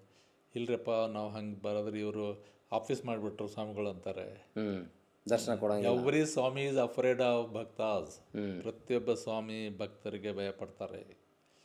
ಅವ್ರು ಎಷ್ಟೇ ಜೋರು ಮಾತಾಡಲಿ, ಅವ್ರನ್ನ ಚೇಂಜ್ ಮಾಡ್ಲಿಕ್ಕೆ ಜಗತ್ತಿಗೆ ಚೇಂಜ್ ಮಾಡ್ತಾರೆ, ಬರೀತಾರೆ. ನನ್ನ ಜಗಳ ಅವ್ರ ಕೂಡ ಇದು ಸ್ವಾಮಿಗಳ ಜೊತೆ, ಮಠಾಧೀಶರ ಜೊತೆ. ನೀವು ಯಾಕೆ ಇದನ್ನು ಮಾಡೋದಿಲ್ಲ? ಅವ್ರಿಗೆ ಅವ್ರ ಸುತ್ತ ಅವ್ರ ಭಕ್ತರು ಸೇವಕರು ಅಂತ ಹೇಳ್ತಾರೆ, ಅವ್ರನ್ನೇ ಚೇಂಜ್ ಮಾಡೋದಿಲ್ಲ. ಆ ಇಂಟೆಲೆಕ್ಚುವಲ್ ಇದು ಆ ಸ್ಪಿರಿಟ್ ಕಾಣಲಿಲ್ಲ ನನಗೆ. ಹಂಗಂತ ನಿರಾಶನೂ ಆಗಲ್ಲ. ನಿರಾಶೆ ಆಗ್ಲಿಕ್ಕಾಗಲ್ಲ. ಯಾಕಂತಂದರೆ ನೋಡಿ, ನಾನು ಮತ್ತೆ ಹೇಳ್ತೀನಿ, ನನಗೆ ಬಹಳ ಗೌರವ ಇದೆ ತಮ್ಮ ಈ ಬಸವ ಪ್ರಣೀತ ಸ್ವಾಮಿಗಳು, ಬರೀ ವಿರಕ್ತ ಸ್ವಾಮಿಗಳಲ್ಲ, ಬಸವ ಪ್ರಣೀತ ಸ್ವಾಮಿಗಳಿಗೆ ಒಂದು ಸೆನ್ಸ್ ಆಫ್ ಇದು ಇದೆ, ಗ್ರ್ಯಾಟಿಟ್ಯೂಡ್ ಇದೆ. ಆ ಥರ ಇಲ್ಲ. ನಾವು ಎಷ್ಟೇ ನಾನು ಭಾಳ ಟೀಕೆನೂ ಪರ್ಸ್ನಲ್ಲಾಗಿ ಕೂತ ನಾನು ಟೀಕೆ ಮಾಡ್ತಾಯಿರ್ತೀನಿ, ಸಾರ್ವಜನಿಕವಾಗಿ ಮುಜುಗರ ಮಾಡಬಾರ್ದು ಅನ್ನೋ ಕಾರಣಕ್ಕೆ. ಮಾಡ್ತಾಯಿರ್ತೀನಿ. ನಂಗೆ ಬಿಡಲಿಲ್ಲ ಅವರು. ಮತ್ತು ಸಾರ್ವಜನಿಕವಾಗಿ ಕೆಲವೊಂದು ವಿಚಾರಗಳನ್ನ ಓಪನ್ ಆಗಿ ಹೇಳ್ತೀನಿ ನಾನು. ಆದರೆ ಸ್ವಾಮಿಗಳಿಗೆ ಪರ್ಸ್ನಲಾಗಿ ಹೇಳೋದನ್ನು ನಾನು ಓಪನ್ ಆಗಿ ಹೇಳೋದಿಲ್ಲ. ಹೌದೌದು, ಅದು ಬದಲಾವಣೆ ತರಬೇಕಾದ ಲಕ್ಷಣ ಅಲ್ಲ. ಲಕ್ಷಣ ಅಲ್ಲ. ಅವ್ರಿಗೆ ಹೇಳೋದು ಅವ್ರಿಗೆ ಹೇಳಿರ್ತೀನಿ, ಪಬ್ಲಿಕ್ಕಾಗಿ ಹೇಳೋದು ಪಬ್ಲಿಕ್ ಹೇಳಿರ್ತೀನಿ. ನಾ ಎಷ್ಟೋ ಅವ್ರಿಗೆ ಹೇಳ್ತೀನಿ, ಎಂಥ ಹುಲಿಗಳು ನೋಡ್ರಿ, ಪ್ರತಿಯೊಬ್ಬ ಶರಣ ಒಂದು ಟೈಗರ್, ಹುಲಿ. ಎಂಥ ಹುಲಿಗಳಲ್ಲಿ ನೀವು ಇಲಿ ಹೆಂಗೆ ಹುಟ್ಟಿದಿರಿ ಅಂತ ಎಲ್ಲ ಕೇಳ್ತೀನಿ ನಾನು. ಆದರೆ ನನಗೆ ಲಿಂಗಾಯತರ ಬಗ್ಗೆ ಭಾಳ ಒಂದು ಪ್ರೀತಿ ಇದೆ. ಅವ್ರು ನನಗೆ ಭಾಳ ಹೊಡೆದಾಕ್ಬೇಕಾಗಿತ್ತು. ನಿಮ್ಮನ್ನು ಸ್ವೀಕಾರ ಮಾಡಿದ ರೀತಿಯಲ್ಲೇ ಇನ್ನೂ ಲಿಂಗಾಯತರು ಪ್ರಗತಿಪರ ಅಂತ ಅನಿಸ್ತದೆ. ವೈಚಾರಿಕತೆ ಬಂದಿರಲಿಕ್ಕಿಲ್ಲ, ಬಟ್ ಆದರೆ ಹೃದಯ ವೈಶಾಲ್ಯತೆಯಿಂದ ಅವರು ಎಷ್ಟು ಪ್ರೀತಿ ಮಾಡಿದ್ದಾರೆ ನನಗೆ. I will be very emotional. ನನಗೆ ಪ್ರೀತಿ ಮಾಡಿದಷ್ಟು ನನಗೆ ಅಷ್ಟು ಅದು ಹೇಳಲಿಕ್ಕಾಗೋದಿಲ್ಲ ನನಗೆ ಅಷ್ಟು. ಮತ್ತು ನಾನು ಎಂದೂ ಕೂಡ ನ್ಯಾಯನಿಷ್ಠರಿ, ದಾಕ್ಷಿಣ್ಯ ಬಂದು ಏನು ಬಸವಣ್ಣ ಇದೆಲ್ಲ ಲೋಕವಿರೋಧಿ. ಯಾವಾಗಲೂ ನಾನು ಬರೆದಿದ್ದು ಹಾಗೆ, ನಾನು ಹೇಳೋದು ಹಾಗೆ, ಮಾತಾಡೋದು ಹಾಗೆ. ನನ್ನ ಪುಸ್ತಕ ಎಲ್ಲ ಕಡೆ ಸಿಗ್ತದೆ. ನೀವು ಜಗತ್ತಿನಾಗ ಎಲ್ಲೆಲ್ಲಿ ಲಿಂಗ ಹತ್ರ ಅಲ್ಲಿ ನಮ್ಮ ಬುಕ್ ಸಿಗ್ತವೆ. ಸರ್, ತಾವು ಆರಂಭದಲ್ಲಿ ಇಷ್ಟಲಿಂಗದ ಕುರಿತು ಬರೆದ್ರಿ, ಆಮೇಲೆ ಜಗತ್ತಿನ ಎಲ್ಲ ಕಡೆನೂ ಲಿಂಗಾಯತ ಧರ್ಮ ಪ್ರಚಾರಕ್ಕೆ ಹೋದ್ರಿ. ಈ ವಚನ ಮತ್ತು ವಚನ ಸಾಹಿತ್ಯಕ್ಕೆ ಸಂಬಂಧಪಟ್ಟಂಥ ಮಹತ್ವದ ಕೃತಿಗಳು ನಿಮಗೆ ಹೆಸರನ್ನು ತಂದುಕೊಟ್ಟು, ಪುರಸ್ಕಾರಗಳನ್ನು ತಂದುಕೊಟ್ಟು, ಒಂಥರ ಸಂತೃಪ್ತ ಪಯಣ ನಿಮ್ಮದು. ಸುಮಾರು ಈಗ ಒಂದು 20 ವರ್ಷದಿಂದ ನೀವು ಎಷ್ಟು ದೇಶಗಳನ್ನು ಸುತ್ತಿದ್ರಿ, ಎಲ್ಲೆಲ್ಲಿ ಧರ್ಮ ಪ್ರಚಾರದಲ್ಲಿ? ನಾನು 18 ದೇಶಗಳಲ್ಲಿ ನಾನು ಇಲ್ಲೇ ಮಾತಾಡಿದ್ದೆ. ಆ್ಯಂಡ್ ನನಗೆ ಎಷ್ಟು ಅವರು ಭಾಳ ಜನ ಕರೆದಿದ್ದಾರೆ. ಕೆಲವೊಂದು ಸಲ ನನಗೆ ಹೋಗ್ಲಿಕ್ಕೆ ನನ್ನ ಹೆಲ್ತು ಇಂಥವೆಲ್ಲ ಸ್ವಲ್ಪ ಪ್ರಾಬ್ಲಮ್ ಇದ್ದಾಗ ನಾನು ಇಂಗ್ಲೆಂಡವ್ರು ಕರೆದ್ರು ಹೋಗ್ಲಿಕ್ಕೆ. ಆವಾಗ ಏನು ಮಾಡಿ ವೆಬಿನಾರ್ ಮಾಡ್ತಾರೆ, ವೆಬಿನಾರ್ ಮಾಡಿ ಕೇಳ್ತಾರೆ. ಎಷ್ಟು ಆಲ್ಮೋಸ್ಟ್ ನನಗೆ ಈ 18 ದೇಶಗಳದ್ದು ಇನ್ನೂ ಬೇರೆ ಬೇರೆ ದೇಶವರೆಲ್ಲ ನನಗೆ ಹೋಗ್ಲಿಕ್ಕೆ ಆಗದೆ ಇದ್ದಾಗ ಮಾಡಿದ್ದಾರೆ. ಅವ್ರು ತಿಳ್ಕೊಳ್ಳೋ ಭಾಳ ತೀವ್ರತೆ ಇದೆ. ಅದರಲ್ಲಿ ಎರಡು ಮಾತಿಲ್ಲ ಸರ್. ಒಂದು ಕಡೆ ನಾವು ಜಗತ್ತಿನಲ್ಲಿ ಈ ಧರ್ಮದ ಮಹತ್ವವನ್ನು ಹೇಳ್ತೀವಿ, ಜಗತ್ತು ಸ್ವೀಕಾರ ಮಾಡಿದೆ. ನಮ್ಮ ರಾಜ್ಯದಲ್ಲಿ ಪರ್ಟಿಕ್ಯುಲರ್ಲಿ ಲಿಂಗಾಯತರ ಮನೋಪರಿವರ್ತನೆಗೆ ಕೈಗೊಳ್ಳಬಹುದಾದ ಕ್ರಮಗಳು ಏನಂತೀರಿ? ಅಲ್ಲ, ಕ್ರಮ ಏನಾಗಿದೆ ಪಾಪ ಇವ್ರಿಗೆ ಏನಾಗಿದೆ ಅಂದರೆ ನೋಡಿ, ಇವ್ರದ್ದು ಒಂದು ಪ್ರಾಬ್ಲಮ್ ಆಯಿತು. ಏನಂದರೆ ಇವರಿಗೆ ಪೊಲಿಟಿಕಲ್ ಐಡೆಂಟಿಟಿ ಭಾಳ ಪ್ರಾಬ್ಲಮ್ ಆಯಿತು. ಒಂದು ಅವ್ರಿಗೆ ಐಡೆಂಟಿಟಿ ಕ್ರೈಸಿಸ್ ಬಂತು ಪಾಲಿಟಿಕ್ಸ್ನಲ್ಲಿ. ರಾಜಕೀಯ ಆ ಒಂದು ಕ್ರೈಸಿಸ್ ಇದೆಯಲ್ಲ, ಬಿಕ್ಕಟ್ಟು ಇದೆಯಲ್ಲ. ಆಮೇಲೆ ಅವ್ರಿಗೆ ಏನಾಗ್ಬಿಡ್ತದೆ, ಈ ರಿಲಿಜನ್ನಲ್ಲಿ ಮೇನ್ ಯಾರು ಇರ್ತಾರೆ? ಸ್ವಾಮಿಗಳು ಇರ್ತಾರೆ, ಬಿಸ್ನೆಸ್ ಮ್ಯಾನ್ ಇರ್ತಾರೆ, ಜನಸಾಮಾನ್ಯ ಬಡವರು, ರೈತ ಪಾಪ ಹಾಗೆ ಇರ್ತಾರೆ. ಅವಾಗ ಏನಾಗ್ತದೆ, ಒಂದು ಸ್ವರೂಪ ಗೊಂದಲ ಶುರುವಾಗಿಬಿಡ್ತದೆ, ಐಡೆಂಟಿಟಿ ಕ್ರೈಸಿಸ್.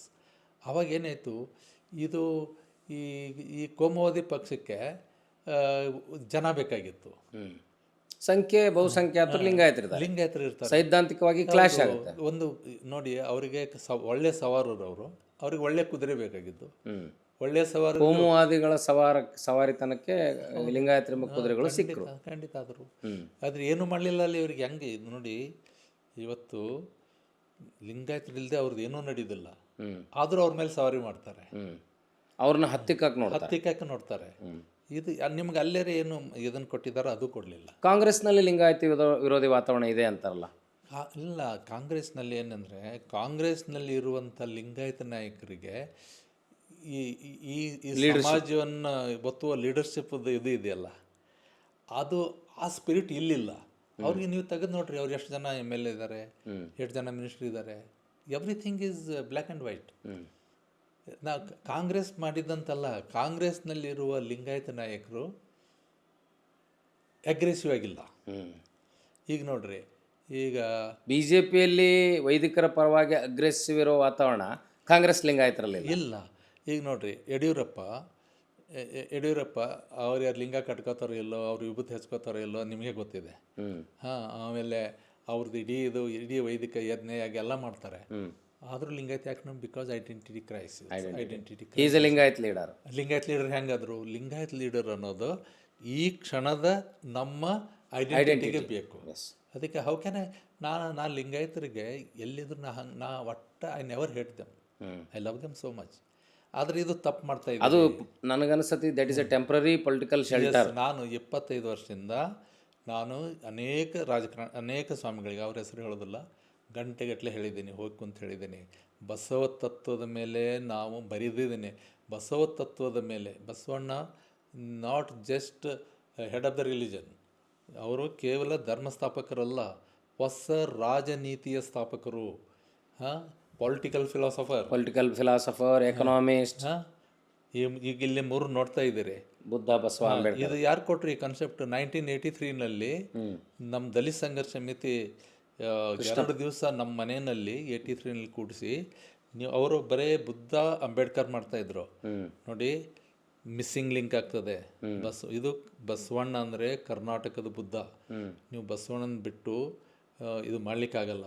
ಕೊನೆಗೆ ಅವರೆಲ್ಲ ಪಾಪ ತುಂಬ ಅವ್ರಿಗೆ ಒಂದು ಮಾವಳ್ಳಿ ಶಂಕರು ಇವರೆಲ್ಲ ಭಾಳ ಒಪ್ಕೊಂಡ್ರು. ಬುದ್ಧ ಬಸವ ಅಂಬೇಡ್ಕರ್ ಮಾಡಿದ್ರು. ಆಮೇಲೆ ಅವರು ಬುದ್ಧನ ಇದರಲ್ಲೂ ಬಸವಣ್ಣ ಇಟ್ಟರು, ಅಂಬೇಡ್ಕರ್ ಇದರಲ್ಲೂ ಫಂಕ್ಷನಲ್ಲಿ ಬಸವಣ್ಣಗೆ ಇಟ್ಟರು. ಬಟ್ ಲಿಂಗಾಯತರು ಏನು ಮಾಡಿದ್ರು, ಮಠಗಳಿಗೆ ಕೂಡ ಅಂಬೇಡ್ಕರ್ ಜಯಂತಿ ಮಾಡಿದ್ರು. ಆದರೆ ಬುದ್ಧ ಬಸವ ಅಂಬೇಡ್ಕರ್ ಇಟ್ಟಿದ್ದು ನಾ ಎಲ್ಲಿ ನೋಡಲಿಲ್ಲ, ಮಿಸ್ ಹೊಡಿತದು. ಆದರೆ ದಲಿತರು ಮಾಡಿದ್ರು. ದಲಿತರಿಗೆ 1983ಕ್ಕಿಂತ ಮೊದಲು ಬುದ್ಧ ಅಂಬೇಡ್ಕರ್ ಮಾಡ್ತಾಯಿದ್ರು. ನಾನು ಬುದ್ಧ ಬಸವ ಅಂಬೇಡ್ಕರ್ ಇವತ್ತಿಗೂ ಅವ್ರು ಮಾಡ್ತಾರೆ ಪಾಪ. ಇವ್ರಿಗೆ ನಾ ಅದೇ ಹೇಳೋದು, ಬುದ್ಧ ಬಸವ ಅಂಬೇಡ್ಕರ್ ಬುದ್ಧ ಬಸವ ಜೊತೆ ಅಂಬೇಡ್ಕರ್ ಜಗತ್ತಿಗೆ ಹೋಗ್ತಾರೆ. ಹೌದು. ನನ್ನ ಒಂದು ಆಸೆ ಏನಂದರೆ, ನೋಡಿ, ನನಗೆ ಓಪನ್ ಆಗಿ ಹೇಳ್ತಾ ಇದ್ದೀನಿ, Basavanna is ultimate to me. ನನಗೆ ಸಾಧ್ಯನೇ ಇಲ್ಲ ಬಸವಣ್ಣ ಬಿಟ್ಟು. He is my breathing space. ನನಗೆಲ್ಲ ನನ್ನ ಬ್ರೀದಿಂಗ್ ಸ್ಪೇಸೇ ಅವರು. ನಾನು ಬೇರೆ ಉಸಿರಾಳಿಕೆ ಬರೋದು. ಸರ್, ಬಸವಣ್ಣನ ನಂಬಿದ್ದಕ್ಕೆ ನಿಮಗೆ ಒಂದು ತೃಪ್ತಿ ಇದೆಯಲ್ಲ, ಯಶಸ್ಸು ಸಿಕ್ತಲ್ಲ? ಅರೆ, ನಾನು ಜೀವನದ ದುಃಖನೇ ಇಲ್ಲ. ಅಲ್ಲ, ನೀವು ಬಸವ ಇಂಟರ್ನ್ಯಾಷನಲ್ ಪುರಸ್ಕಾರ ಪಡೆಯೋವರೆಗೂ ಹೋದ್ರಿ, ಅದು ಒಂಥರ ಇಲ್ಲ, ಅದು ಏನಂತ ನಾನು ಸತ್ಯವಾಗಿ ಹೇಳ್ತೀನಿ. ಆ ಬಸವ ಪ್ರಜ್ಞೆ ಮತ್ತು ಸಮರ್ಪಣಾ ಭಾವ ಕಾರಣ. ನನಗೆ ಪ್ರಾಮಿಸ್, ನನಗೆ ಎಷ್ಟು ಆ ಪ್ರಶಸ್ತಿ ಬಂದ ಮ್ಯಾಲೆ ನನಗೆ ಯಾವ ಏನೋ ಅನಿಸೋದಿಲ್ಲ.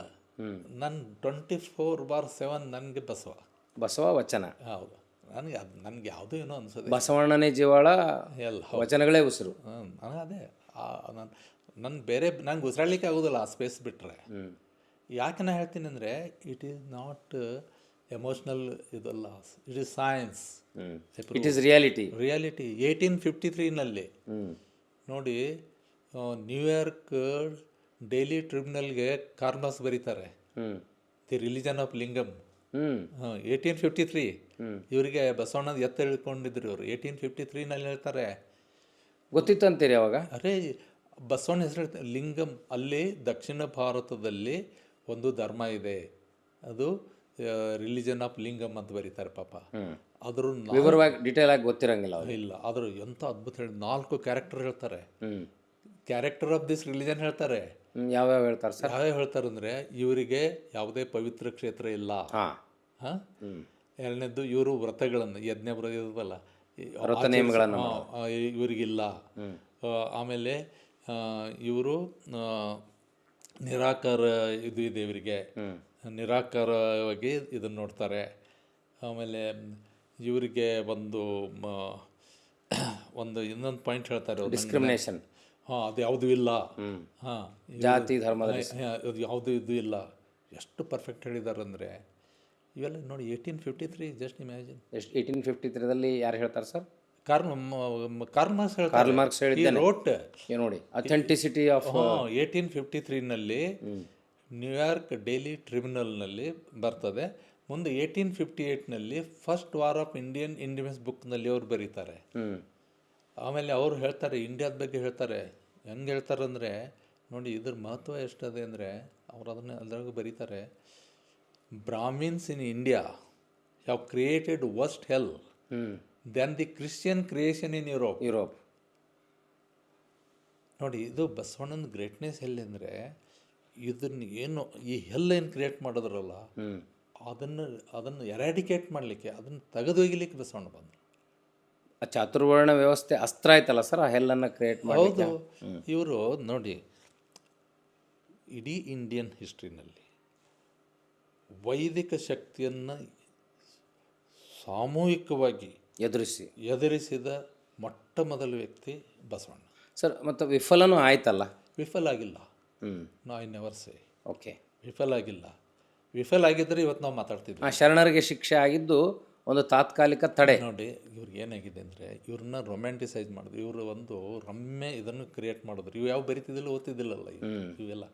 ನೋಡಿ, ಅವಾಗ ಏನು ಓದಿದ್ರು, ಏನು ಬರೆದ್ರು, ಕುಸಗುಡಿಸೋ ಸತ್ಯಕ್ಕೂ ಬರೆದ್ಲು. ಅಲ್ಲಿ ಏನಾಗಿತ್ತಂದರೆ, ಅದು ಕಲ್ಯಾಣ ಕ್ರಾಂತಿ ಎಲ್ಲ ಇಲ್ಯೂಷನ್ ಕ್ರಿಯೇಟ್ ಮಾಡಿದ್ರು ಈ ಮೇಲ್ಜಾತಿ ಹಿಸ್ಟೋರಿಯನ್ಸ್. ಇವಕ್ಕೆಲ್ಲ ಹಿಂಗೆ ಲಿಂಗಾಯತರು ಹಂಗೆ ತಿಳ್ಕೊಂಡು, ಈ ಕಲ್ಯಾಣ ಕ್ರಾಂತಿ ಎಲ್ಲ ಅದು ಕಲ್ಯಾಣ ಹತ್ಯಾಕಾಂಡ, ಅದು ಪ್ರತಿಕ್ರಾಂತಿ, ಕ್ಷಿಪ್ರ ಕ್ರಾಂತಿ. ಕಲ್ಯಾಣ ಕ್ರಾಂತಿ ಆಗೋದಿತ್ತು. ಬಸವಣ್ಣ ಕ್ರಾಂತಿಯನ್ನು ಮೂರೋದೇನು ಮಾಡಿದ್ರು, ಇವ್ರನ್ನ ಕೊಂದರು. ಲಕ್ಷದ ಮೇಲೆ 96,000 ಶರಣರು ದಿಕ್ಕಾಪಾಲಾಗಿ ಹೋದರು. ಆಮೇಲೆ ಅವ್ರು ನೋಡ್ರಿ ಪಾಪ, ವಚನಗಳನ್ನು ಬಂಗಾರ ಬೆಳ್ಳಿ ಭೂಮಿ ಏನೂ ತೊಳಿಲ್ಲ, ಅವರು ವಚನ ಕಟ್ಕೊಂಡು ತಂದು ಹೋದರು, ರಕ್ಷಣೆ ಮಾಡ್ಲಿಕ್ಕೆ ಹೋದರು. ಅದು ಎಲ್ಲೆಲ್ಲೋ ಇಟ್ಟರು, ಎಕಡೋ ಇಟ್ಟರು. ಯಾವ ಕಟ್ಟುಗಳು ಉಳಿವೆಯಲ್ಲಿ ಸಿಕ್ಕಿಲ್ಲ, ಎಲ್ಲ ಅಲ್ಲಲ್ಲೇ ಬೇರೆ ಬೇರೆ ಕಡೆನೇ ಅಲ್ಲೆಲ್ಲಿ ಕೊಟ್ಟು ರಕ್ಷಣೆ ಮಾಡಿ ಅಲ್ಲೇ ಗೋಡೆಯಲ್ಲಿ ಇಟ್ಟರು, ಎಲ್ಲೇ ಇಟ್ಟರು. ಅವ್ರದ್ದು ಆ ಸ್ಪಿರಿಟ್ ಆಫ್ ನಾಲೆಜ್ ಇತ್ತಲ್ಲ ನೋಡಿ. ಅಕ್ಕನಾಗಮ್ಮ ಖಡ್ಗವನ್ನು ಹಿಡಿದ್ಲು, ಭೂಮಿ ರಕ್ಷಣೆಗಾಗಿ ಅಲ್ಲ, ಸಾಮ್ರಾಜ್ಯ ರಕ್ಷಣೆಗಾಗಿ ಅಲ್ಲ, ವಚನಗಳ ರಕ್ಷಣೆಗೆ, ಜ್ಞಾನ ರಕ್ಷಣೆಗಾಗಿ. ಇಡೀ ಜಗತ್ತಿನಲ್ಲಿ ವೈದಿಕರು ಕೂಡ ಕೊಲ್ಲಬೇಕಾಗಿದ್ದು ಶರಣರನ್ನಲ್ಲ, ಶರಣರ ತತ್ವ ಮತ್ತು ವಚನಗಳನ್ನು. ವಚನ ಸುಟ್ರಲ್ಲ ಅವರು ನೋಡ್ರಿ. ಅಕ್ಕನಾಗಮ್ಮ ಇಡೀ ಜಗತ್ತಿನಲ್ಲಿ ಜ್ಞಾನ ರಕ್ಷಣೆಗೋಸ್ಕರ ಖಡ್ಗ ಹಿಡಿದ ಏಕೈಕ ಮಹಿಳೆ. ನಮ್ಮೆಲ್ಲ ಇದ್ದಾರೆ, ಚಾಂದ್ ಬೀಬಿ ಇದ್ದಾರೆ, ಕಿತ್ತೂರು ಚೆನ್ನಮ್ಮ ಇದ್ದಾರೆ, ರಾಣಿ. ಅವರು ದೇಶ ರಕ್ಷಣೆಗಾಗಿ ಹೋರಾಡಿದ್ರು. ಅವರ ದೇಶ, ಅವ್ರದ್ದು ರಾಜ್ಯ, ಜ್ಞಾನ ರಕ್ಷಣೆಗಾಗಿ ಹೋರಾಡಿದ ಇತಿಹಾಸ ಇರೋದು ಕೇವಲ ಏಕೈಕ ಇಡೀ ಜಗತ್ತಿನಲ್ಲಿ. ಮತ್ತು ಇಡೀ ಜಗತ್ತಿನಲ್ಲಿ ಏಕದೇವೋಪಾಸನೆ ಇದ್ದು, ಈ ನೋಡಿ, ಏಕದೇವೋಪಾಸನೆ, ನಿರಾಕಾರ ದೇವೋಪಾಸನೆಯ ಧರ್ಮಗಳಿದ್ದಾವೆ. ಕ್ರಿಶ್ಚಿಯನ್ ಧರ್ಮ ಇದೆ, ಒರಿಜಿನಲ್, ಅವರು ಮೂರ್ತಿ ಇದು ಮಾಡೋದಿಲ್ಲ. ಇಸ್ಲಾಂ ಇದೆ. ಇವನ್ ಆ ದೃಷ್ಟಿಯಲ್ಲಿ ಪಾರ್ಸಿಗಳು ಇದ್ದಾರೆ. ಆಮೇಲೆ ಸಿಖ್ರು ಇದೆ. ಸಿಖ್ರು 16ನೇ ಶತಮಾನ ಬಂದರು. ನಾನು ಹೇಳ್ತಾ ಇರೋದು, ಸಿಖ್ಖರಿಗೆ ಕೂಡ ಈ ಬಸವ ಯಾಕೆ ಬೀದರ್ಗೆ ಬಂದರು, ಅದರ ಇನ್ಫ್ಲುಯೆನ್ಸ್, ಕಲ್ಯಾಣದ ಇನ್ಫ್ಲುಯೆನ್ಸ್. ಹೌದು, ಕಲ್ಯಾಣ ಇನ್ಫ್ಲುಯೆನ್ಸ್ ನಾವು ಅರ್ಥನೇ ಮಾಡ್ಕೊಳ್ತಾ ಇಲ್ಲ. ಕಲ್ಯಾಣ ಇನ್ಫ್ಲುಯೆನ್ಸೇ ಅರ್ಥ ಮಾಡ್ಕೊಳ್ತಾ ಇಲ್ಲ. ಆಮೇಲೆ ಯಹೂದಿಗಳು ಇದ್ರು, ಆದರೆ ಇಡೀ ಜಗತ್ತಿನಲ್ಲಿ ಯಹೂದಿಗಳು ನಿರಾಕಾರ ಧರ್ಮ. ಹೌದು. ಈ 4 ನಿರಾಕಾರ ಇದ್ದಾವೆ. ಅವರೇ ಭಾಳ ಬುದ್ಧಿವಂತರಲ್ಲ ಜಗತ್ತಿನಲ್ಲಿ. ಬುದ್ಧಿವಂತರಲ್ಲ, ಅವರು ಕ್ಲೆವರ್, ಇಂಟೆಲಿಜೆಂಟ್. ಇಲ್ಲಿ ಏನಾಯಿತು, ಒಂದು ನೋಡಿ, ಇಡೀ ಜಗತ್ತಿನಲ್ಲಿ ಬಸವ ಧರ್ಮ ಅದ್ವಿತೀಯವಾಗಿದೆ. ಯಾಕಂದರೆ ಏಕದೇವೋಪಾಸನೆ ಧರ್ಮಗಳು ಭಾಳ ಇದ್ದಾವೆ, ನಿರಾಕಾರ ದೇವರನ್ನು ಒಪ್ಕೊಳ್ಳೋದು ಭಾಳ ಇದ್ದಾವೆ. ಆದರೆ ಸ್ವರ್ಗ ನರಕವನ್ನು ಒಪ್ಕೋತಾವೆ ಉಳಿದ ಧರ್ಮಗಳು. ಹಾಂ, ಸ್ವರ್ಗ ನರಕವನ್ನು ನಿರಾಕರಣೆ ಮಾಡಿ ಏಕದೇವೋಪಾಸನೆ ಹೇಳಿದಂಥ, ನಿರಾಕಾರ ದೇವರು ಹೇಳಿದಂಥ ಜಗತ್ತಿನ ಏಕೈಕ ಧರ್ಮ ಬಸವ ಧರ್ಮ. ಇನ್ನೊಂದು ಯಾವುದೂ ಇಲ್ಲ ಸರ್. ಇಷ್ಟು ಅಥೆಂಟಿಸಿಟಿ ಅದೆಯಲ್ಲ, ಹಾಂ, ನೀವು ಒಂದು 100 ತಾಸು ಮಾತಾಡೋಷ್ಟು ಸಂಗ್ರಹ ನಿಮಗಿದೆ. ಎಲ್ಲವನ್ನು ಬರೆದಿಡೋದು ಕಷ್ಟ ಅಂತೀರಿ? ಇಲ್ಲ, ಏನಾಗಿದೆ ಅಂದರೆ ನಮ್ಮ ನೋಡಿ, ನಾವು ಜನರಿಗೆ ಎಲ್ಲವನ್ನು ಬರೆದಿಡೋಕ್ಕಿಂತ ಮೊದಲು ಎಲ್ಲರಿಗೆ ಈ ಬೇಸಿಕ್ ಸತ್ಯಗಳನ್ನ, ಮೂಲಭೂತ ಸತ್ಯಗಳನ್ನು ತಿಳ್ಕೊಬೇಕಾಗಿದೆ. ಅವ್ರಿಗೆ ನೋಡಿ, ಲಿಂಗಾಯತ ಧರ್ಮದಲ್ಲಿ ಪುನರ್ಜನ್ಮ ಇಲ್ಲ. ಅಕ್ಕಮದೇವಳು ಈ ಜನ್ಮ ಬಳಿಕಿಲ್ಲ ಅಂತ ಹೇಳ್ತಾಳೆ. ಈ ಜನ್ಮ ಬಳಿಕಿಲ್ಲ, ಏನೇ ಒಳ್ಳೇದು ಮಾಡಿದ್ರು ಇದೇ ಜನ್ಮದಲ್ಲಿ ಮಾಡಬೇಕು.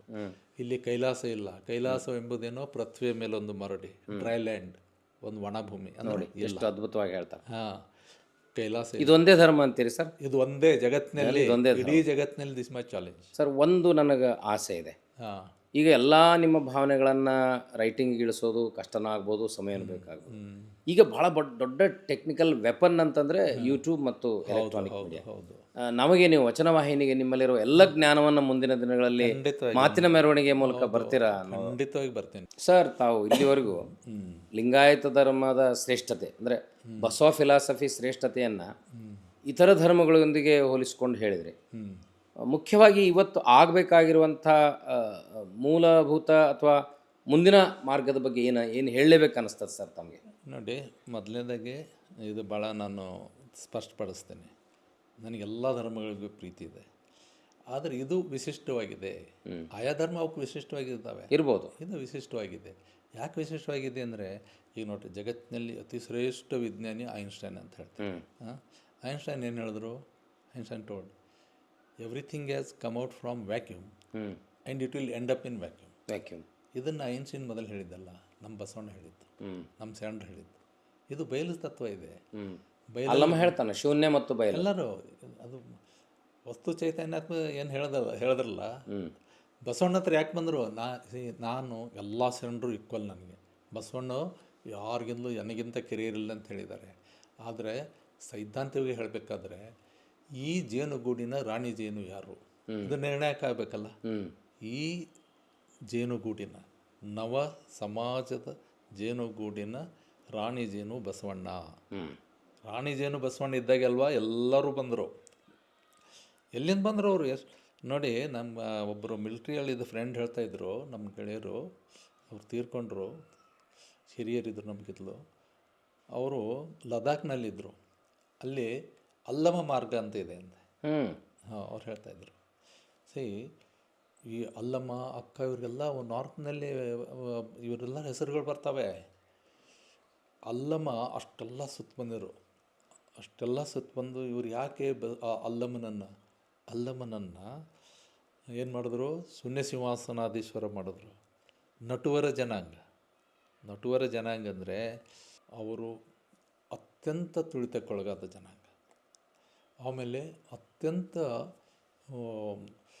ಸಂಗೀತ, ನೃತ್ಯ, ಕಲೆ, ಸಾಹಿತ್ಯ, ಭಾಷೆ ಇದರಲ್ಲಿ ಪ್ರಬುದ್ಧರಾದಂಥ ಜನಾಂಗ ಮತ್ತು ಅತ್ಯಂತ ತುಳಿತಕ್ಕೊಳಗಾದ ಜನಾಂಗ. ನಟವರ ಜನಾಂಗ ಈಗ ಇದೆ ಏನು ಸರ್? ಇದೆ, ಆದರೆ ಆ ಪರ್ಟಿಕ್ಯುಲರ್ ಕಮ್ಯುನಿಟಿ ಅಂತ ಆ ರೂಪದಲ್ಲಿ ಇಲ್ಲ. ಅದು ನಾವು ಇನ್ನೊಂದು ಸಲ ಮಾತಾಡುವ. ಯಾಕಂದರೆ ನಾವು ಅದನ್ನು ಹೇಳಿದ್ರೆ ಜನರಿಗೆ ಒಂದು ಕನ್ಫ್ಯೂಷನ್ ಆಗ್ತದೆ, ಮಾತಾಡೋದು ಬೇಡ. ನಟುವರ ಜನಾಂಗ, ಆ ನಟುವರ ಜನಾಂಗ ಅತ್ಯಂತ ಶೋಷಣೆಗೆ ಒಳಗಾದ ಜನಾಂಗ ಎಲ್ಲ ದೃಷ್ಟಿಯಿಂದ. ಬಸವಣ್ಣ ಕಟ್ಟಕಡೆಯ ಮನುಷ್ಯನಲ್ಲಿರುವಂಥ ಮಹಾಜ್ಞಾನಿಯನ್ನು ಹುಡುಕಿ ಮೇಲೆ ತರಬೇಕಾದ್ರೆ ಬಸವಣ್ಣನವರ ಪ್ರಜ್ಞೆಯನ್ನು ಅರ್ಥ ಮಾಡ್ಕೊಳ್ಳಿ. ಆ ಪ್ರತಿಭೆಯನ್ನು ಗುರುತಿಸೋದು ಹೆಡ್ ಹಂಟರ್ಸ್ ಅಂತ ಕರೀತಾರೆ. ಅದನ್ನು ಗುರುತಿಸಿ ಎಲ್ಲಿ ಗುರುತಿಸಿದ್ರು? ಅತ್ಯಂತ ಕಟ್ಟಕಡೆಯ ಜನಾಂಗದಲ್ಲಿ. ಹುಟ್ಟಿರೋದು ಕಟ್ಟಕಡೆಯ ಜನಾಂಗದಲ್ಲಿದ್ದರು. ಅಲ್ಲಮ್ಮನ ಅಪ್ರತಿಮ ಪ್ರತಿಭೆಯನ್ನು ಕಂಡು ಹಿಡಿದ್ರಲ್ಲ ಅವರೇ. ಅದಕ್ಕೇ ಹೇಳೋದು. ಅವ್ರು ಹೆಂಗೆ ಹೇಳ್ತಾರೆ ಗೊತ್ತಾ? ವೇದಶಾಸ್ತ್ರ ಪುರಾಣ ಓದಿದವರು ಹಿರಿಯರೇ, ದೊಂಬನೇನು ಕಿರಿಯನೇ. ದೊಂಬರಾಟ ಮಾಡೋನು ಒಂದು ಥಿಯರಿ ಆಫ್ ಬ್ಯಾಲೆನ್ಸ್ ಮೇಲೆ ಮಾಡ್ತಾನೆ ಅವನು ಗ್ರೇಟೇ. ಮತ್ತು ಯಾರು ಗ್ರೇಟ್ ಇಲ್ಲ. ನೀವು ಥಿಯರಿ ಆಫ್ ಬ್ಯಾಲೆನ್ಸು ಫಿಸಿಕ್ಸ್ನಲ್ಲಿ ಹೇಳ್ತೀರಾ, ಹ್ಮ್ ಹಗ್ಗದ ಮೇಲೆ ನಡೋದು ತೋರಿಸ್ರಿ ಪ್ರೊಫೆಸರ್ಗಳು, ಹ್ಮ್ ಅಲ್ವಾ? ಅವ ಥಿಯರಿ ಆಫ್ ಬ್ಯಾಲೆನ್ಸ್ ಗೊತ್ತಿಲ್ಲ, ಥಿಯರಿ ಆಫ್ ಬ್ಯಾಲೆನ್ಸ್ ಅವ್ನ ಲೈಫ್ ಇದೆ, 5 ರೂಪಾಯಿಗೋಸ್ಕರ, 1 ರೂಪಾಯಿ 4 ಆಣೆಗೋಸ್ಕರ. ಇಂಥ ಬಸವಣ್ಣ ಅವ್ನು ಕಂಡುಹಿಡಿತಾರೆ. ಹಿಂಗೆ ಇಡೀ ಜೀವನ ಕಟ್ಟ ಕಡೆ ಮನುಷ್ಯನ ಜೊತೆ ಇರುವ ಒಂದು ಇದು ಇದೆಯಲ್ಲ, ಕೆಳಜಾತೀಕರಣಕ್ಕೊಳಗಾಗೋದು, ಕೆಳವರ್ಗೀಕರಣಕ್ಕೊಳಗಾಗೋದು. ಏನು ಕಡಿಮೆ ಇತ್ತು? ಸಕಲ ವೇದ ಶಾಸ್ತ್ರ ಪುರಾಣ ಆಗಮ ಪಾರಂಗತ, ಅಗ್ರಹಾರದ ಒಡೆಯ ನಮಗ ಯಾಕೆ ಬಿಟ್ಟು ಬಂದರು? ಅರ್ಥ ಮಾಡ್ಕೋಬೇಕಲ್ಲ. ಇದು ಭಾಳ ಅಮೇಝಿಂಗ್. ವೈದಿಕರನ್ನ ಟೀಕಿಸೋ ಬರದಲ್ಲಿ ಬ್ರಾಹ್ಮಣರನ್ನ ಬಸವಣ್ಣನ ಟೀಕಿಸೋಕ್ಕಾಗೋದಿಲ್ಲ. ಆ ವೈಚಾರಿಕತೆಯಲ್ಲಿ ಒಂದೊಂದು ನೆನ್ಪಿಟ್ಕೊಳ್ಳಿ, ಬ್ರಾಹ್ಮಣ್ಯವನ್ನು ಟೀಕಿಸಬೇಕು, ಬ್ರಾಹ್ಮಣರನ್ನಲ್ಲ. ಅನೇಕ ಜನ ಬ್ರಾಹ್ಮಣರು ಬ್ರಾಹ್ಮಣ್ಯದಿಂದ ಹೊರಗೆ ಬಂದಿದ್ದಾರೆ. ಅನೇಕ ಜನ ಕೆಳಜಾತಿ ಕೆಳವರ್ಗದವರು ಬ್ರಾಹ್ಮಣ್ಯವನ್ನು ಆಚರಿಸ್ತಾ ಇದ್ದಾರೆ.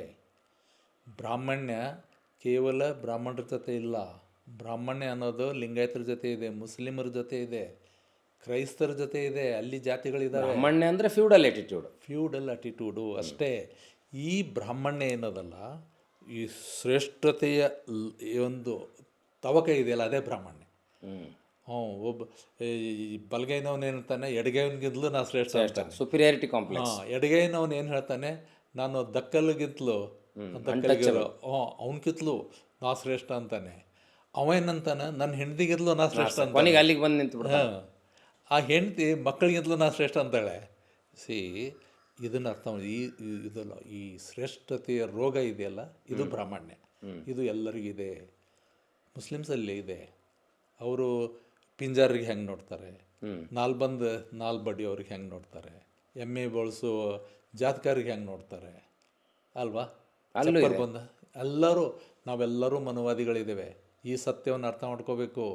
ನಾವು ಪ್ರತಿಯೊಬ್ಬರು ಮನುವಾದಿ ಇದ್ದೇವೆ ಎಲ್ಲ ಧರ್ಮದಲ್ಲಿ. ನಾವು ಸಿಖ್ ಧರ್ಮದಲ್ಲಿ ಇದು ಇದೆ, ಅನ್ಟಚಬಿಲಿಟಿ ಇದೆ. ಎಲ್ಲವನ್ನು ಮೀರಿದ ಧರ್ಮ ಅದು, ಇನ್ಫ್ಲುಯೆನ್ಸ್ಡ್ ಬೈ ಬಸವ ಫಿಲಾಸಫಿ.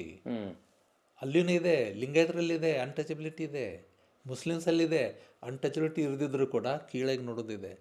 ಯಾರೇ ಜಾತ್ಕಾರಿಗೆ ಹೆಣ್ಣು ಕೊಡ್ತಾರ, ಅಲ್ಲೂ ಇದೆ ಅಲ್ಲ ಸರ್. ಅದೇ ನಾವೆಲ್ಲ ಪ್ರಾಡಕ್ಟ್ ಆಫ್ ಮನುವಾದ. ಭಾರತೀಯ ಮುಸ್ಲಿಮ, ಭಾರತೀಯ ಕ್ರೈಸ್ತ, ಭಾರತೀಯ ಸಿಖ್, ಭಾರತೀಯ ಲಿಂಗಾಯತ, ನಾವೆಲ್ಲರೂ ಕೂಡ ಮನುವಾದದ ವೈರಸ್ಸಿಂದ ಬಳಲ್ತಾ ಇದ್ದೇವೆ. ನಮ್ಮನ್ನು ನಾವು ಟೀಕೆಗೊಳಪಡಿಸಬೇಕು. ಇದೇ ಬಸವಣ್ಣ ನಮ್ಗೆ ಕಲಿಸಿದ್ದು. ಈಗ ನೋಡಿ, ಇದು ವೈಜ್ಞಾನಿಕ ಬಯಲು. ಎರಡನೇದೇನಿದೆ, ಸ್ವರ್ಗ ನರಕ ಇಲ್ಲ, ಆಚಾರ್ಯ ಸ್ವರ್ಗ ಅನಾಚ ಇಲ್ಲ, ನಮ್ಮ ತಲೆನಲ್ಲಿದೆ ಅಲ್ವಾ? ಸ್ವರ್ಗ ನರಕ ಇಲ್ಲ. ಕರ್ಮ ಹರಬಸುವ ಕರ್ಮ ಸಿದ್ಧಾಂತ ಇಲ್ಲ. ಇಲ್ಲಿ ಯಾವ ಸಂಚಿತ ಕರ್ಮ, ಪ್ರಾರಬ್ಧ ಸಂಚಿತ ಕರ್ಮ, ಜನ್ಮಾಂತರಗಳೇ ಇಲ್ಲ ಇಲ್ಲಿ. ಡಿಪಾಸಿಟ್ ಆಗದೆ. ಅದು ಸಂಚಿತ ಕರ್ಮ. ಪ್ರಾರಬ್ಧ ಕರ್ಮ ಹಿಂದಿ ಜನ್ಮದ್ದು. ಆಗಾಮಿ ಕರ್ಮ ಈ ಸಲ ತಪ್ಪು ಮಾಡ್ತೇವಲ್ಲ, ಮುಂದಿನ ಜನ್ಮದ ಆಗಾಮಿ ಕರ್ಮ. ಇವು ಯಾವೂ ಇಲ್ಲ. ಕರ್ಮ ಹರಬಸವ. ಕರ್ಮ ಸಿದ್ಧಾಂತ ಇಲ್ಲ, ಜಾತೀಯತೆ ಇಲ್ಲ, ವರ್ಣ ಮೇಲು ಕೀಳು ಇಲ್ಲ, ಆಮೇಲೆ ಹೆಣ್ಣು ಗಂಡಿನ ಭೇದ ಭಾವ ಇಲ್ಲ, ಸ್ವರ್ಗ ನರಕ ಇಲ್ಲ, ಪುನರ್ಜನ್ಮ ಇಲ್ಲ, ಮೋಕ್ಷ ಇಲ್ಲ. ಯಾಕಂದ್ರೆ ಸ್ವರ್ಗ ನರಕ ಮೋಕ್ಷ ತಗೊಂಡೆ, ಮೋಕ್ಷ ಇಲ್ಲ. ಕೂಡಲ ಸಂಗನ ಶರಣರು ಅಚ್ಚಲಿಂಗೈಕ್ಯರು. ಸತ್ ಮೇಲೆ ಲಿಂಗೈಕ್ಯ ಆಗೋದಲ್ಲ, ನಿಜ ಜೀವನದಲ್ಲಿ ಲಿಂಗಾಂಗ ಸಾಮರಸ್ಯದ ಮೂಲಕ ಅವರು ಮೋಕ್ಷವನ್ನು ಸಾಧಿಸ್ತಾರೆ. ಇದು ಭಾಳ ದೊಡ್ಡ ಫಿಲಾಸಫಿ ಇದೆ, ವೆರಿ ಸೈಂಟಿಫಿಕ್ ಇದೆ. ಆಮೇಲೆ ದೇವರು ಹೊರಗಡೆ ಇಲ್ಲ, ನಿಮ್ಮ ಒಳಗಡೆ ಇದ್ದಾನೆ. Matter and energy, there is no matter without energy. ಅದು ಜೊತೆನೇ ಇದೆ, ಅದೇ ಕೂಡಲ ಸಂಗಮ. ಎಷ್ಟು ಸೈಂಟಿಫಿಕ್ ಆಗಿದೆ, ಎಷ್ಟು ವೈಜ್ಞಾನಿಕವಾಗಿದೆ. ಇದನ್ನು ನಾವು ಅರ್ಥ ಮಾಡ್ಕೋಬೇಕು. ಎರಡನೇದ್ದು, ಇಡೀ ಜಗತ್ತು ದುಡಿಯುವ ಜನರನ್ನು ಒಂದಾಗಿ ಮಾಡಿ, ಒಂದು ದುಡಿಯುವ ಜನರನ್ನು ಒಂದು ಒಗ್ಗಟ್ಟನ್ನು ತಂದು ಆ ಲೀಡರ್ಶಿಪ್ ಕೊಟ್ಟಂಥವ್ರು ಯಾರು? ಬಸವಣ್ಣ. ಯುರೋಪು 19ನೇ ಶತಮಾನವರೆಗೂ, ಮಾರ್ಕ್ಸ್ ಎಂಗೆಲ್ಸ್ವರೆಗೂ ಅದು ಆಗಲಿಲ್ಲ. ಅವೆಲ್ಲ ಗಿಲ್ಡ್ಸ್ ಇದ್ದವು. ಗಿಲ್ಡ್ಸ್ ಅಂದರೆ ವೃತ್ತಿ ಸಂಘಗಳಿದ್ದು. ಇಲ್ಲಿ ಹಾಗೆ ಇದ್ದು ಅಲ್ಲ, ಎಲ್ಲರೂ ಸೇರಿಸಿ ಒಂದು ಸಂಕುಲ ಮಾಡಿದ್ರು. ವಾಟ್ ಈಸ್ ಸಂಕುಲ? ಶರಣ ಸಂಕುಲ ಅಂದರೆ ಎಲ್ಲಿ ಕುಲಗಳಿಲ್ಲವೋ, ಎಲ್ಲಿ ಜಾತಿಗಳಿಲ್ಲವೋ, ಎಲ್ಲಿ ಹೆಣ್ಣು ಗಂಡಿನ ಜಾತಿ ಕುಲಗಳಿಲ್ಲದ ಒಂದು ಸಮೂಹ. ಇದಕ್ಕೆ ಸಂಕುಲ ಅಂತ. ಇದೇ ಕಮ್ಯೂನ್. ಕಮ್ಯೂನಿಸಮ್ ಅಂದ್ರೇನು? ಸಂಕುಲವಾದ. ಸಂಕುಲವಾದ ಯಾರು ತಂದ್ರೆ ಜಗತ್ತಿನಾಗ? ಕಾರ್ಲ್ ಮಾರ್ಕ್ಸ್ ಅಲ್ಲ, ಬಸವಣ್ಣ. ಸಂಕುಲವಾದ ಶರಣ ಸಂಕುಲ, ಅಲ್ಲಿ ಹೆಚ್ಚು ಕಡಿಮೆ ಇಲ್ಲ. ಆಮೇಲೆ ಇದನ್ನು ಅರ್ಥ ಮಾಡ್ಕೊಳ್ಳಿ, ಇದು ಸಂಕುಲ ಮೊದಲು ಬಂದಿದ್ದು ಎಲ್ಲಿ ಪ್ರಜ್ಞೆ, ರಿನೈಸೆನ್ಸ್ ಸ್ಟಾರ್ಟ್ ಆಗಿದ್ದು ಬಸವ ಕಲ್ಯಾಣದಲ್ಲಿ. ಸಂಕುಲ ಪ್ರಜ್ಞೆ, ಅಲ್ಲಿ ಬ್ರಾಹ್ಮಣ ಮೂಲದವನು ಅಷ್ಟೇ, ಸಮಗಾರ ಹಳ್ಳಿಯೂ ಅಷ್ಟೇ. ಅದು ಅಂತರ್ಜಾತಿ ವಿವಾಹ ಅಲ್ಲ, ಲಿಂಗವಂತರ ಮಕ್ಕಳ ವಿವಾಹ. ಇದು ನಾವು ತಿಳ್ಕೊಬೇಕು. ಜಾತಿನೇ ಇಲ್ಲ, ರೆನೆಸಾನ್ಸ್ ಆಗಿ ಪರಿವರ್ತನೆ ಆದ ಒಂದು ಸಮೂಹದ ಮಕ್ಕಳು ಮದುವೆ ಆದ್ರೆ ಅಷ್ಟೇ. ಈಗ ನೋಡ್ರಿ, ಅವರು ಏನಂತ ಅವ್ರದ್ದು ದಾಸೀಪುತ್ರನಾಗಲಿ ವಿಶ್ವಾಪುತ್ರನಾಗಲಿ ಶಿವದೀಕ್ಷೆಯಾದ ಬಳಿಕ ಸಾಕ್ಷಾತ್ ಶಿವನೆಂದು ವಂದಿಸಿ ಪೂಜಿಸಿ ಪಾದೋದಕ ಪ್ರಸಾದವ ಕೊಂಬುದೇ ಯೋಗ್ಯ. ಇದು ಪಾದೋದಕ ಅಂದ್ರೇನು? ಸ್ವಾಮಿಗಳ ಕಾಲಿನ ನೀರು ಅಲ್ಲ. ಪಾದ ಅಂದರೆ ನೋಡಿ, ಜ್ಞಾನ ಅಂತ ಅರ್ಥ ಇದೆ, ಹೊಳವು ಅಂತ ಅರ್ಥ ಇದೆ, ಕಿರಣ ಅಂತ ಅರ್ಥ ಇದೆ. ಲಿಂಗಕ್ಕೆ ಮಜ್ಜನ ಕೆರೆದುದು ಪಾದೋದಕ ಅಂತ. ಎವ್ರಿ ವರ್ಡ್ ಡಿಫೈನ್ಡ್ ಇನ್ ವಚನ. ಪ್ರತಿಯೊಂದು ವರ್ಗದ ವ್ಯಾಖ್ಯಾನ ಇದೆ, ಪ್ರತಿಯೊಂದು ಶಬ್ದದ ವ್ಯಾಖ್ಯಾನ ಇದೆ. ಲಿಂಗಕ್ಕೆ ಮಜ್ಜನ ಕೆರೆದುದು ಪಾದೋದಕ. ಲಿಂಗಕ್ಕೆ ಮಜ್ಜನ ಕೆರೆದು, ಯಾಕೆಂದರೆ ಅದರಾಗ ಫಾಸ್ಫರಸ ಇದೆ, ರಂಜಕ ಇದೆ, ಅದು 10 ಔಷಧೀಯ ಗುಣಗಳಿಂದ ಒಂದು ಲಿಂಗ ಆಗಿದೆ. ಆ ನೀರು ಏನಿದೆಯಲ್ಲ, ಅದು ಫುಡ್ ಫಾರ್ ಬ್ರೈನ್. ತಿಳಿಸ್ತಾರಲ್ಲ, ಫುಡ್ ಫಾರ್ ಬ್ರೈನ್. ಅದನ್ನು ಎಂಗೆಲ್ಸ್ ಹೇಳಿದ್ದಾರೆ 19ನೇ ಶತಮಾನದಲ್ಲಿ. ಮನುಷ್ಯರು ಯಾವಾಗ ಅವರಿಗೆ ರಂಜಕದ ಸಂಬಂಧ ಬಂತು, ಅವರ ಬೌದ್ಧಿಕ ಬೆಳವಣಿಗೆ ಆಯಿತು. ಇದು 12ನೇ ಶತಮಾನದಾಗ ಹೇಳ್ತಾರೆ, ರಂಜಕದ್ದು. ಹಾಂ, ಇದನ್ನು ನಾವು ಅರ್ಥ ಮಾಡ್ಕೋಬೇಕು. ಇದು ಸೈನ್ಸ್ ಇದೆ, scientific temperament. They are not scientist, but they are full of scientific temperament. ವಿಜ್ಞಾನಕ್ಕಿಂತಲೂ ವೈಜ್ಞಾನಿಕ ಮನೋಭಾವ ಭಾಳ ಮುಖ್ಯ ಇದೆ. ಎಲ್ಲವೂ ವೈಜ್ಞಾನಿಕ ಮನೋಭಾವದಿಂದಿದೆ. ಆಮೇಲೆ ಜನರನ್ನು ಸಂಘಟನೆ ಮಾಡಿದ್ರು, ದುಡಿಯೋ ವರ್ಗದ ಸಂಘಟನೆ ಮಾಡಿದ್ರು, ತುಳಿತಕ್ಕೊಳಗಾದವ್ರ ಸಂಘಟನೆ ಮಾಡಿದ್ರು, ಯುದ್ಧ ವಿರೋಧಿ ನಿಲುವನ್ನು ತಾಳಿದ್ರು. ಬಸವಣ್ಣ ಕಾಲಿಗೆ ಯಾವೊಂದು ಯುದ್ಧ ಆಗಲಿಲ್ಲ. 6ನೇ ವಿಕ್ರಮದೇ ದಿವಸ ಯುದ್ಧಗಳಿದ್ದು. ಬಸವಣ್ಣ ಕಾಲಿಗೆ ಯುದ್ಧ ಐತೇನೋ? ಆಗಲಿಲ್ಲ. ಬಸವಣ್ಣ ಚಳವಳಿಗಳು ಯುದ್ಧ ವಿರೋಧಿ ಇರ್ತವೆ. ವಚನ ಚಳವಳಿ, ಜಗತ್ತಿನಲ್ಲಿ ಮೊಟ್ಟ ಮೊದಲು ಚಳವಳಿಯ ಪ್ರಜ್ಞೆ ಮೂಡಿಸಿದವರು ಬಸವಣ್ಣವರು. ಯುದ್ಧ ವಿರೋಧಿ ಮೂಡಿಸಿದವರು ಬಸವಣ್ಣವರು. ಆಮೇಲೆ ದುಡಿಯುವ ವರ್ಗವನ್ನು ಸಂಘಟನೆ ಮಾಡಿದವರು, ಅದಕ್ಕೆ ನಾಯಕತ್ವ ವಹಿಸಿದವರು ಬದುಕವರು. ಆಮೇಲೆ ಇನ್ನೂ ಆಶ್ಚರ್ಯ ಅಂದರೆ ಕಮ್ಯೂನ್ ಲೀಡರ್ಶಿಪ್. ಇಲ್ಲಿ ಬಸವಣ್ಣ ಒಬ್ಬರೇ ನಾಯಕಲ್ಲ, 770 ಅಮರಗಣಗಳೇ ಪಾರ್ಲಿಮೆಂಟರಿ ಸಿಸ್ಟಮ್. ಅನುಭವ ಮಂಟಪ ಇಲ್ಲಿ ಎಲ್ಲಿತ್ತು? ಇಲ್ಲಿ ಒಬ್ರು ಹೇಳ್ತಿದ್ರು, ಇದು ಗುರು ಪರಂಪರೆ ಅಲ್ಲ, ಅರಿವಿನ ಪರಂಪರೆ. ಅರಿವೇ ಗುರು, ಅರಿವಿನ ಪರಂಪರೆ ಇದೆ. ಈ ಅರಿವಿನ ಪರಂಪರೆಯನ್ನು ನಾವು ಅರ್ಥ ನೋಡಿ. ಫ್ರೀಡಮ್ ಆಫ್ ಎಕ್ಸ್ಪ್ರೆಷನ್ ಎಲ್ಲಿ ಬಂತು? ಎಲ್ಲ ಸಣ್ಣವರು ಕೂಡ ಎಷ್ಟು ನೋಡಿ, ಬಸವಣ್ಣ ಹೇಳ್ತಾರೆ ಸವೆದು ಬದುಕಿದೇನು ಅಂತ ಹೇಳ್ತಾರೆ. ಎಷ್ಟು ಕ್ವಶನ್ ಮಾಡಿದ್ದಾರೆ. ಎಲ್ಲರೂ ಬಸವಣ್ಣ ಟೀಕೆ ಮಾಡಿದ್ದಾರೆ. ಅಂಥ ಗ್ರೇಟ್ ಮ್ಯಾನ್, ಎಲ್ಲರೂ ಟೀಕೆ ಮಾಡಿದ್ದಾರೆ. ಅಕ್ಕ ಮದುವೆ ಇದು ಕೊಟ್ಟಣದ ಮನೆ ಬಸವಣ್ಣ ಮನೆ ಅಂತಾಳೆ. ಅವ್ನು ಚಂದ ಬಸವಣ್ಣ ಹೇಳ್ತಾರೆ, ಈ ಭಾವ ಬಸವಣ್ಣನಿಗೆ ಆಯ್ತಲ್ಲದೆ ಎನಗಿಲ್ಲ ನೋಡು ಅಂತ ಹೇಳ್ತಾರೆ. ಮಾತು ಕಲಿಸೋದು ಬಸವಣ್ಣ. ಭಾರತದ ಇತಿಹಾಸದಲ್ಲಿ ಮಾತನಾಡ್ಲಿಕ್ಕೆ ಕಲಿಸೋರು ಯಾರು? Basavanna. Freedom of expression. Question ಮಾಡ್ಲಿಕ್ಕೆ ಕಲಿಸೋರು ಯಾರು? ಬಸವಣ್ಣ. ಬರೀ ಹೇಳ್ದಂಗೆ ಕೇಳುವ ತತ್ವ ಅಲ್ಲ ಇದು. ಇದು ಗುರು ಪರಂಪರೆ ಅಲ್ಲ, ಇದು ಅರಿವಿನ ಪರಂಪರೆ. ಅರಿವೇ ಗುರು. ಇಲ್ಲಿ ಆ ಸಣ್ಣವರಿರಲಿ, ಅಜಕೋಟಿ ವರ್ಷದವರೆಲ್ಲ ಹಿರಿಯರೇ. ಅರಿವಿನ ಹಿರಿತನ. ಅವನು ಬಾಲಕ ಇದ್ದರೂ ಕೂಡ ಅರಿವಿಗೆ ಬೆಲೆ. ಇದು ಎಲ್ಲ ಭಾಳ ಹೊಸ. ನೀವು ಏನು ಹೇಳ್ತೀರಲ್ಲ ಹೊಸದು. ಈ ಕ್ವಶನ್ ಜಗತ್ತಿನಾಗ ಏನು ನೀವು ಹೇಳ್ತಿರಲ್ಲ, ಅದರ ಮೂಲ ನಮ್ಮ ಬಸವ ಕಲ್ಯಾಣ, ನಮ್ಮ ಶರಣರು, ನಮ್ಮ ಅನುಭವ ಮಂಟಪ, ನಮ್ಮ ವಚನಗಳು. ಎನಿ ಕ್ವಶನ್ ನೀವು ಯಾವುದೇ ಪ್ರಶ್ನೆ ಹಾಕ್ರಿ, ಜಗತ್ತಿನಾಗ ಇಂಥದ್ದು ಐತಿ ಇಲ್ಲಿ ಇಲ್ಲ ಅಂತ ಹೇಳಿದ್ರೆ ಐ ವಿಲ್ ಪ್ರೂವ್ ದಟ್ ವಚನದಲ್ಲಿದೆ. ಮನುಷ್ಯನ ಎಲ್ಲ ಸಮಸ್ಯೆಗಳಿಗೆ ಹಾಂ ಪರಿಹಾರ ನೀಡುವಂಥ ವಚನಗಳು ಇದ್ದಾವೆ. ಹೌದು, ಮಾರ್ಗಸೂಚಿ ಇದೆ. ಹೌದು. ಅದನ್ನು ಗ್ರಹಿಸಿಕೊಂಡು ಹೇಳುವ ವಾತಾವರಣ, ಜವಾಬ್ದಾರಿ ಯಾರಿಗಿದೆ ಸರ್? ನನಗೆ ಅಮೇರಿಕಾದಲ್ಲಿ ಒಬ್ಬರು ಪ್ರಶ್ನೆ ಕೇಳಿದ್ರು. ಏನು ಕೇಳಿದ್ರು ಅಂದರೆ, ಒಬ್ಬ ಹೆಣ್ಮಗಳು ಕೇಳಿದ್ಲು, ಈ ಥರ್ಡ್ ಜೆಂಡರ್ ಬಗ್ಗೆ ನಿಮ್ಮ ಅಭಿಪ್ರಾಯ?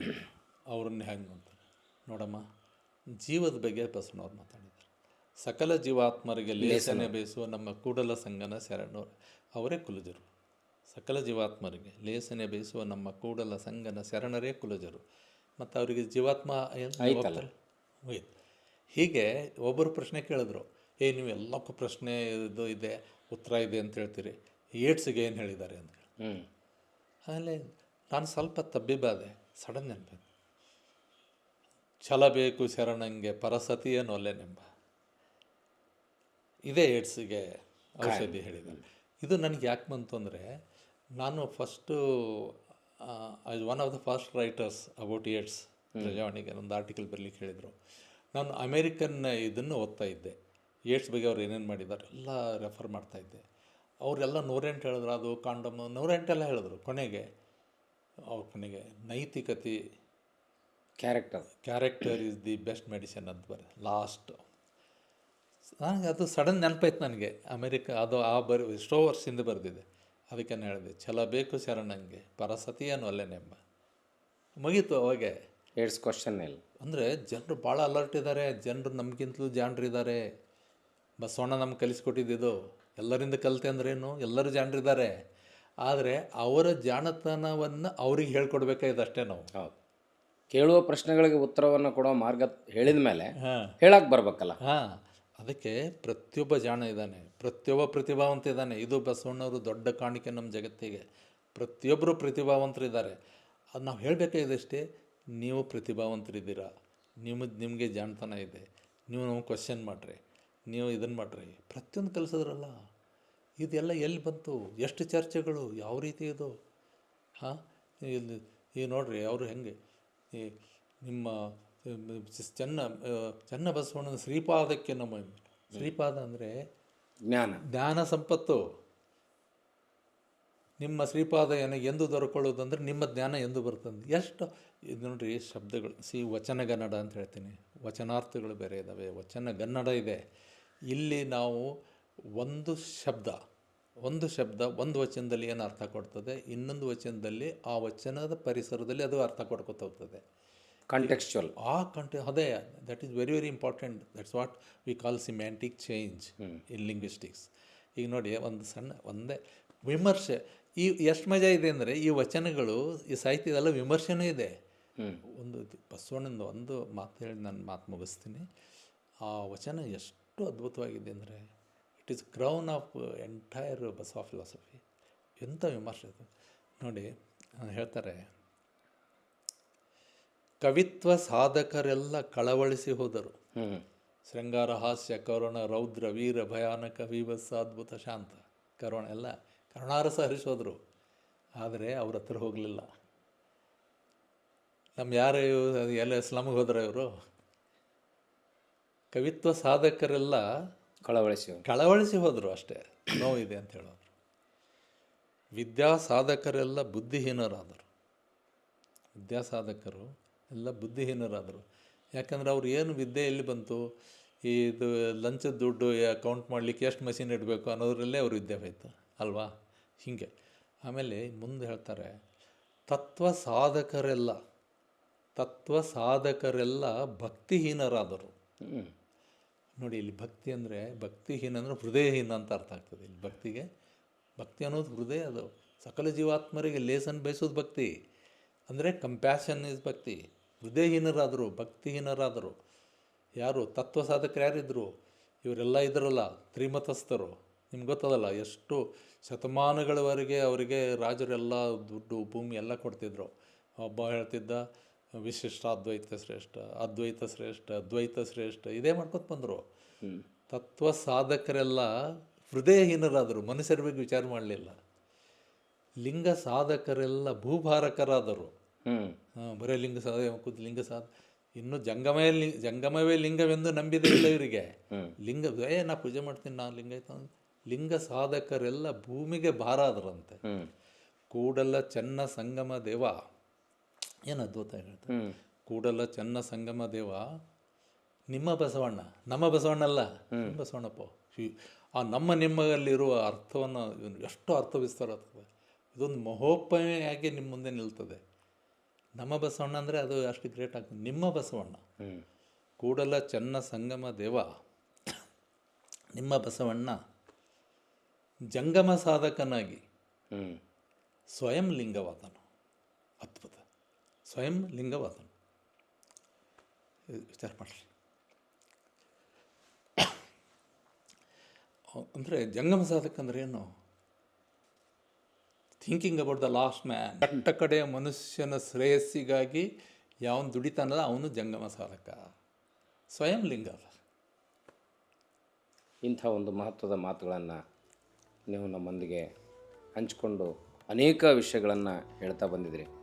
ಮುಂದಿನ ದಿನಗಳಲ್ಲಿ ಈ ಮಾತಿನ ಮೆರವಣಿಗೆ ನಿರಂತರವಾಗಿ ಸಾಗಲಿ ಅಂತ ಆಶಿಸ್ತೇನೆ ಸರ್. ಶರಣು ಶರಣಾರ್ಥಿ. ಶರಣು ಶರಣ. ರಂಜಾನ್ ದರ್ಗಾ ಅವರು ಇಡೀ ವಚನ ಸಾಹಿತ್ಯ ಲೋಕದ ಅನುಭವದ ಆಳ ಅಗಲ ವಿಸ್ತಾರವನ್ನು ಕಟ್ಟಿಕೊಟ್ಟಿದ್ದಾರೆ. ಅವರ ಸಂದರ್ಶನದ ಮಾತುಗಳನ್ನು ಆಲಿಸಿದಾಗ ಒಂದಲ್ಲ ಎರಡಲ್ಲ ನೂರಾರು ತಾಸುಗಳವರೆಗೆ ಈ ಮಾತಿನ ಪಯಣವನ್ನು ದಾಖಲಿಸಿ ಸಂಗ್ರಹಿಸುವುದು ಇಂದಿನ ನಮ್ಮ ವಾಹಿನಿಯ ಕರ್ತವ್ಯ ಅಂತಲೇ ನಾನು ಭಾವಿಸ್ತೇನೆ. ಮುಂದಿನ ದಿನಗಳಲ್ಲಿ ವಾಸ್ತವದ ಲಿಂಗಾಯತರಿಗೆ, ನಿಜಾರ್ಥದ ಲಿಂಗಾಯತರಿಗೆ ಅನುಕೂಲವಾಗುವ ಭರವಸೆಯನ್ನು ಹುಟ್ಟಿಸುವ ಮಾತುಗಳನ್ನು ಕೇಳುತ್ತಾ ಸಾಗೋಣ. ಶರಣು ಶರಣಾರ್ಥಿ.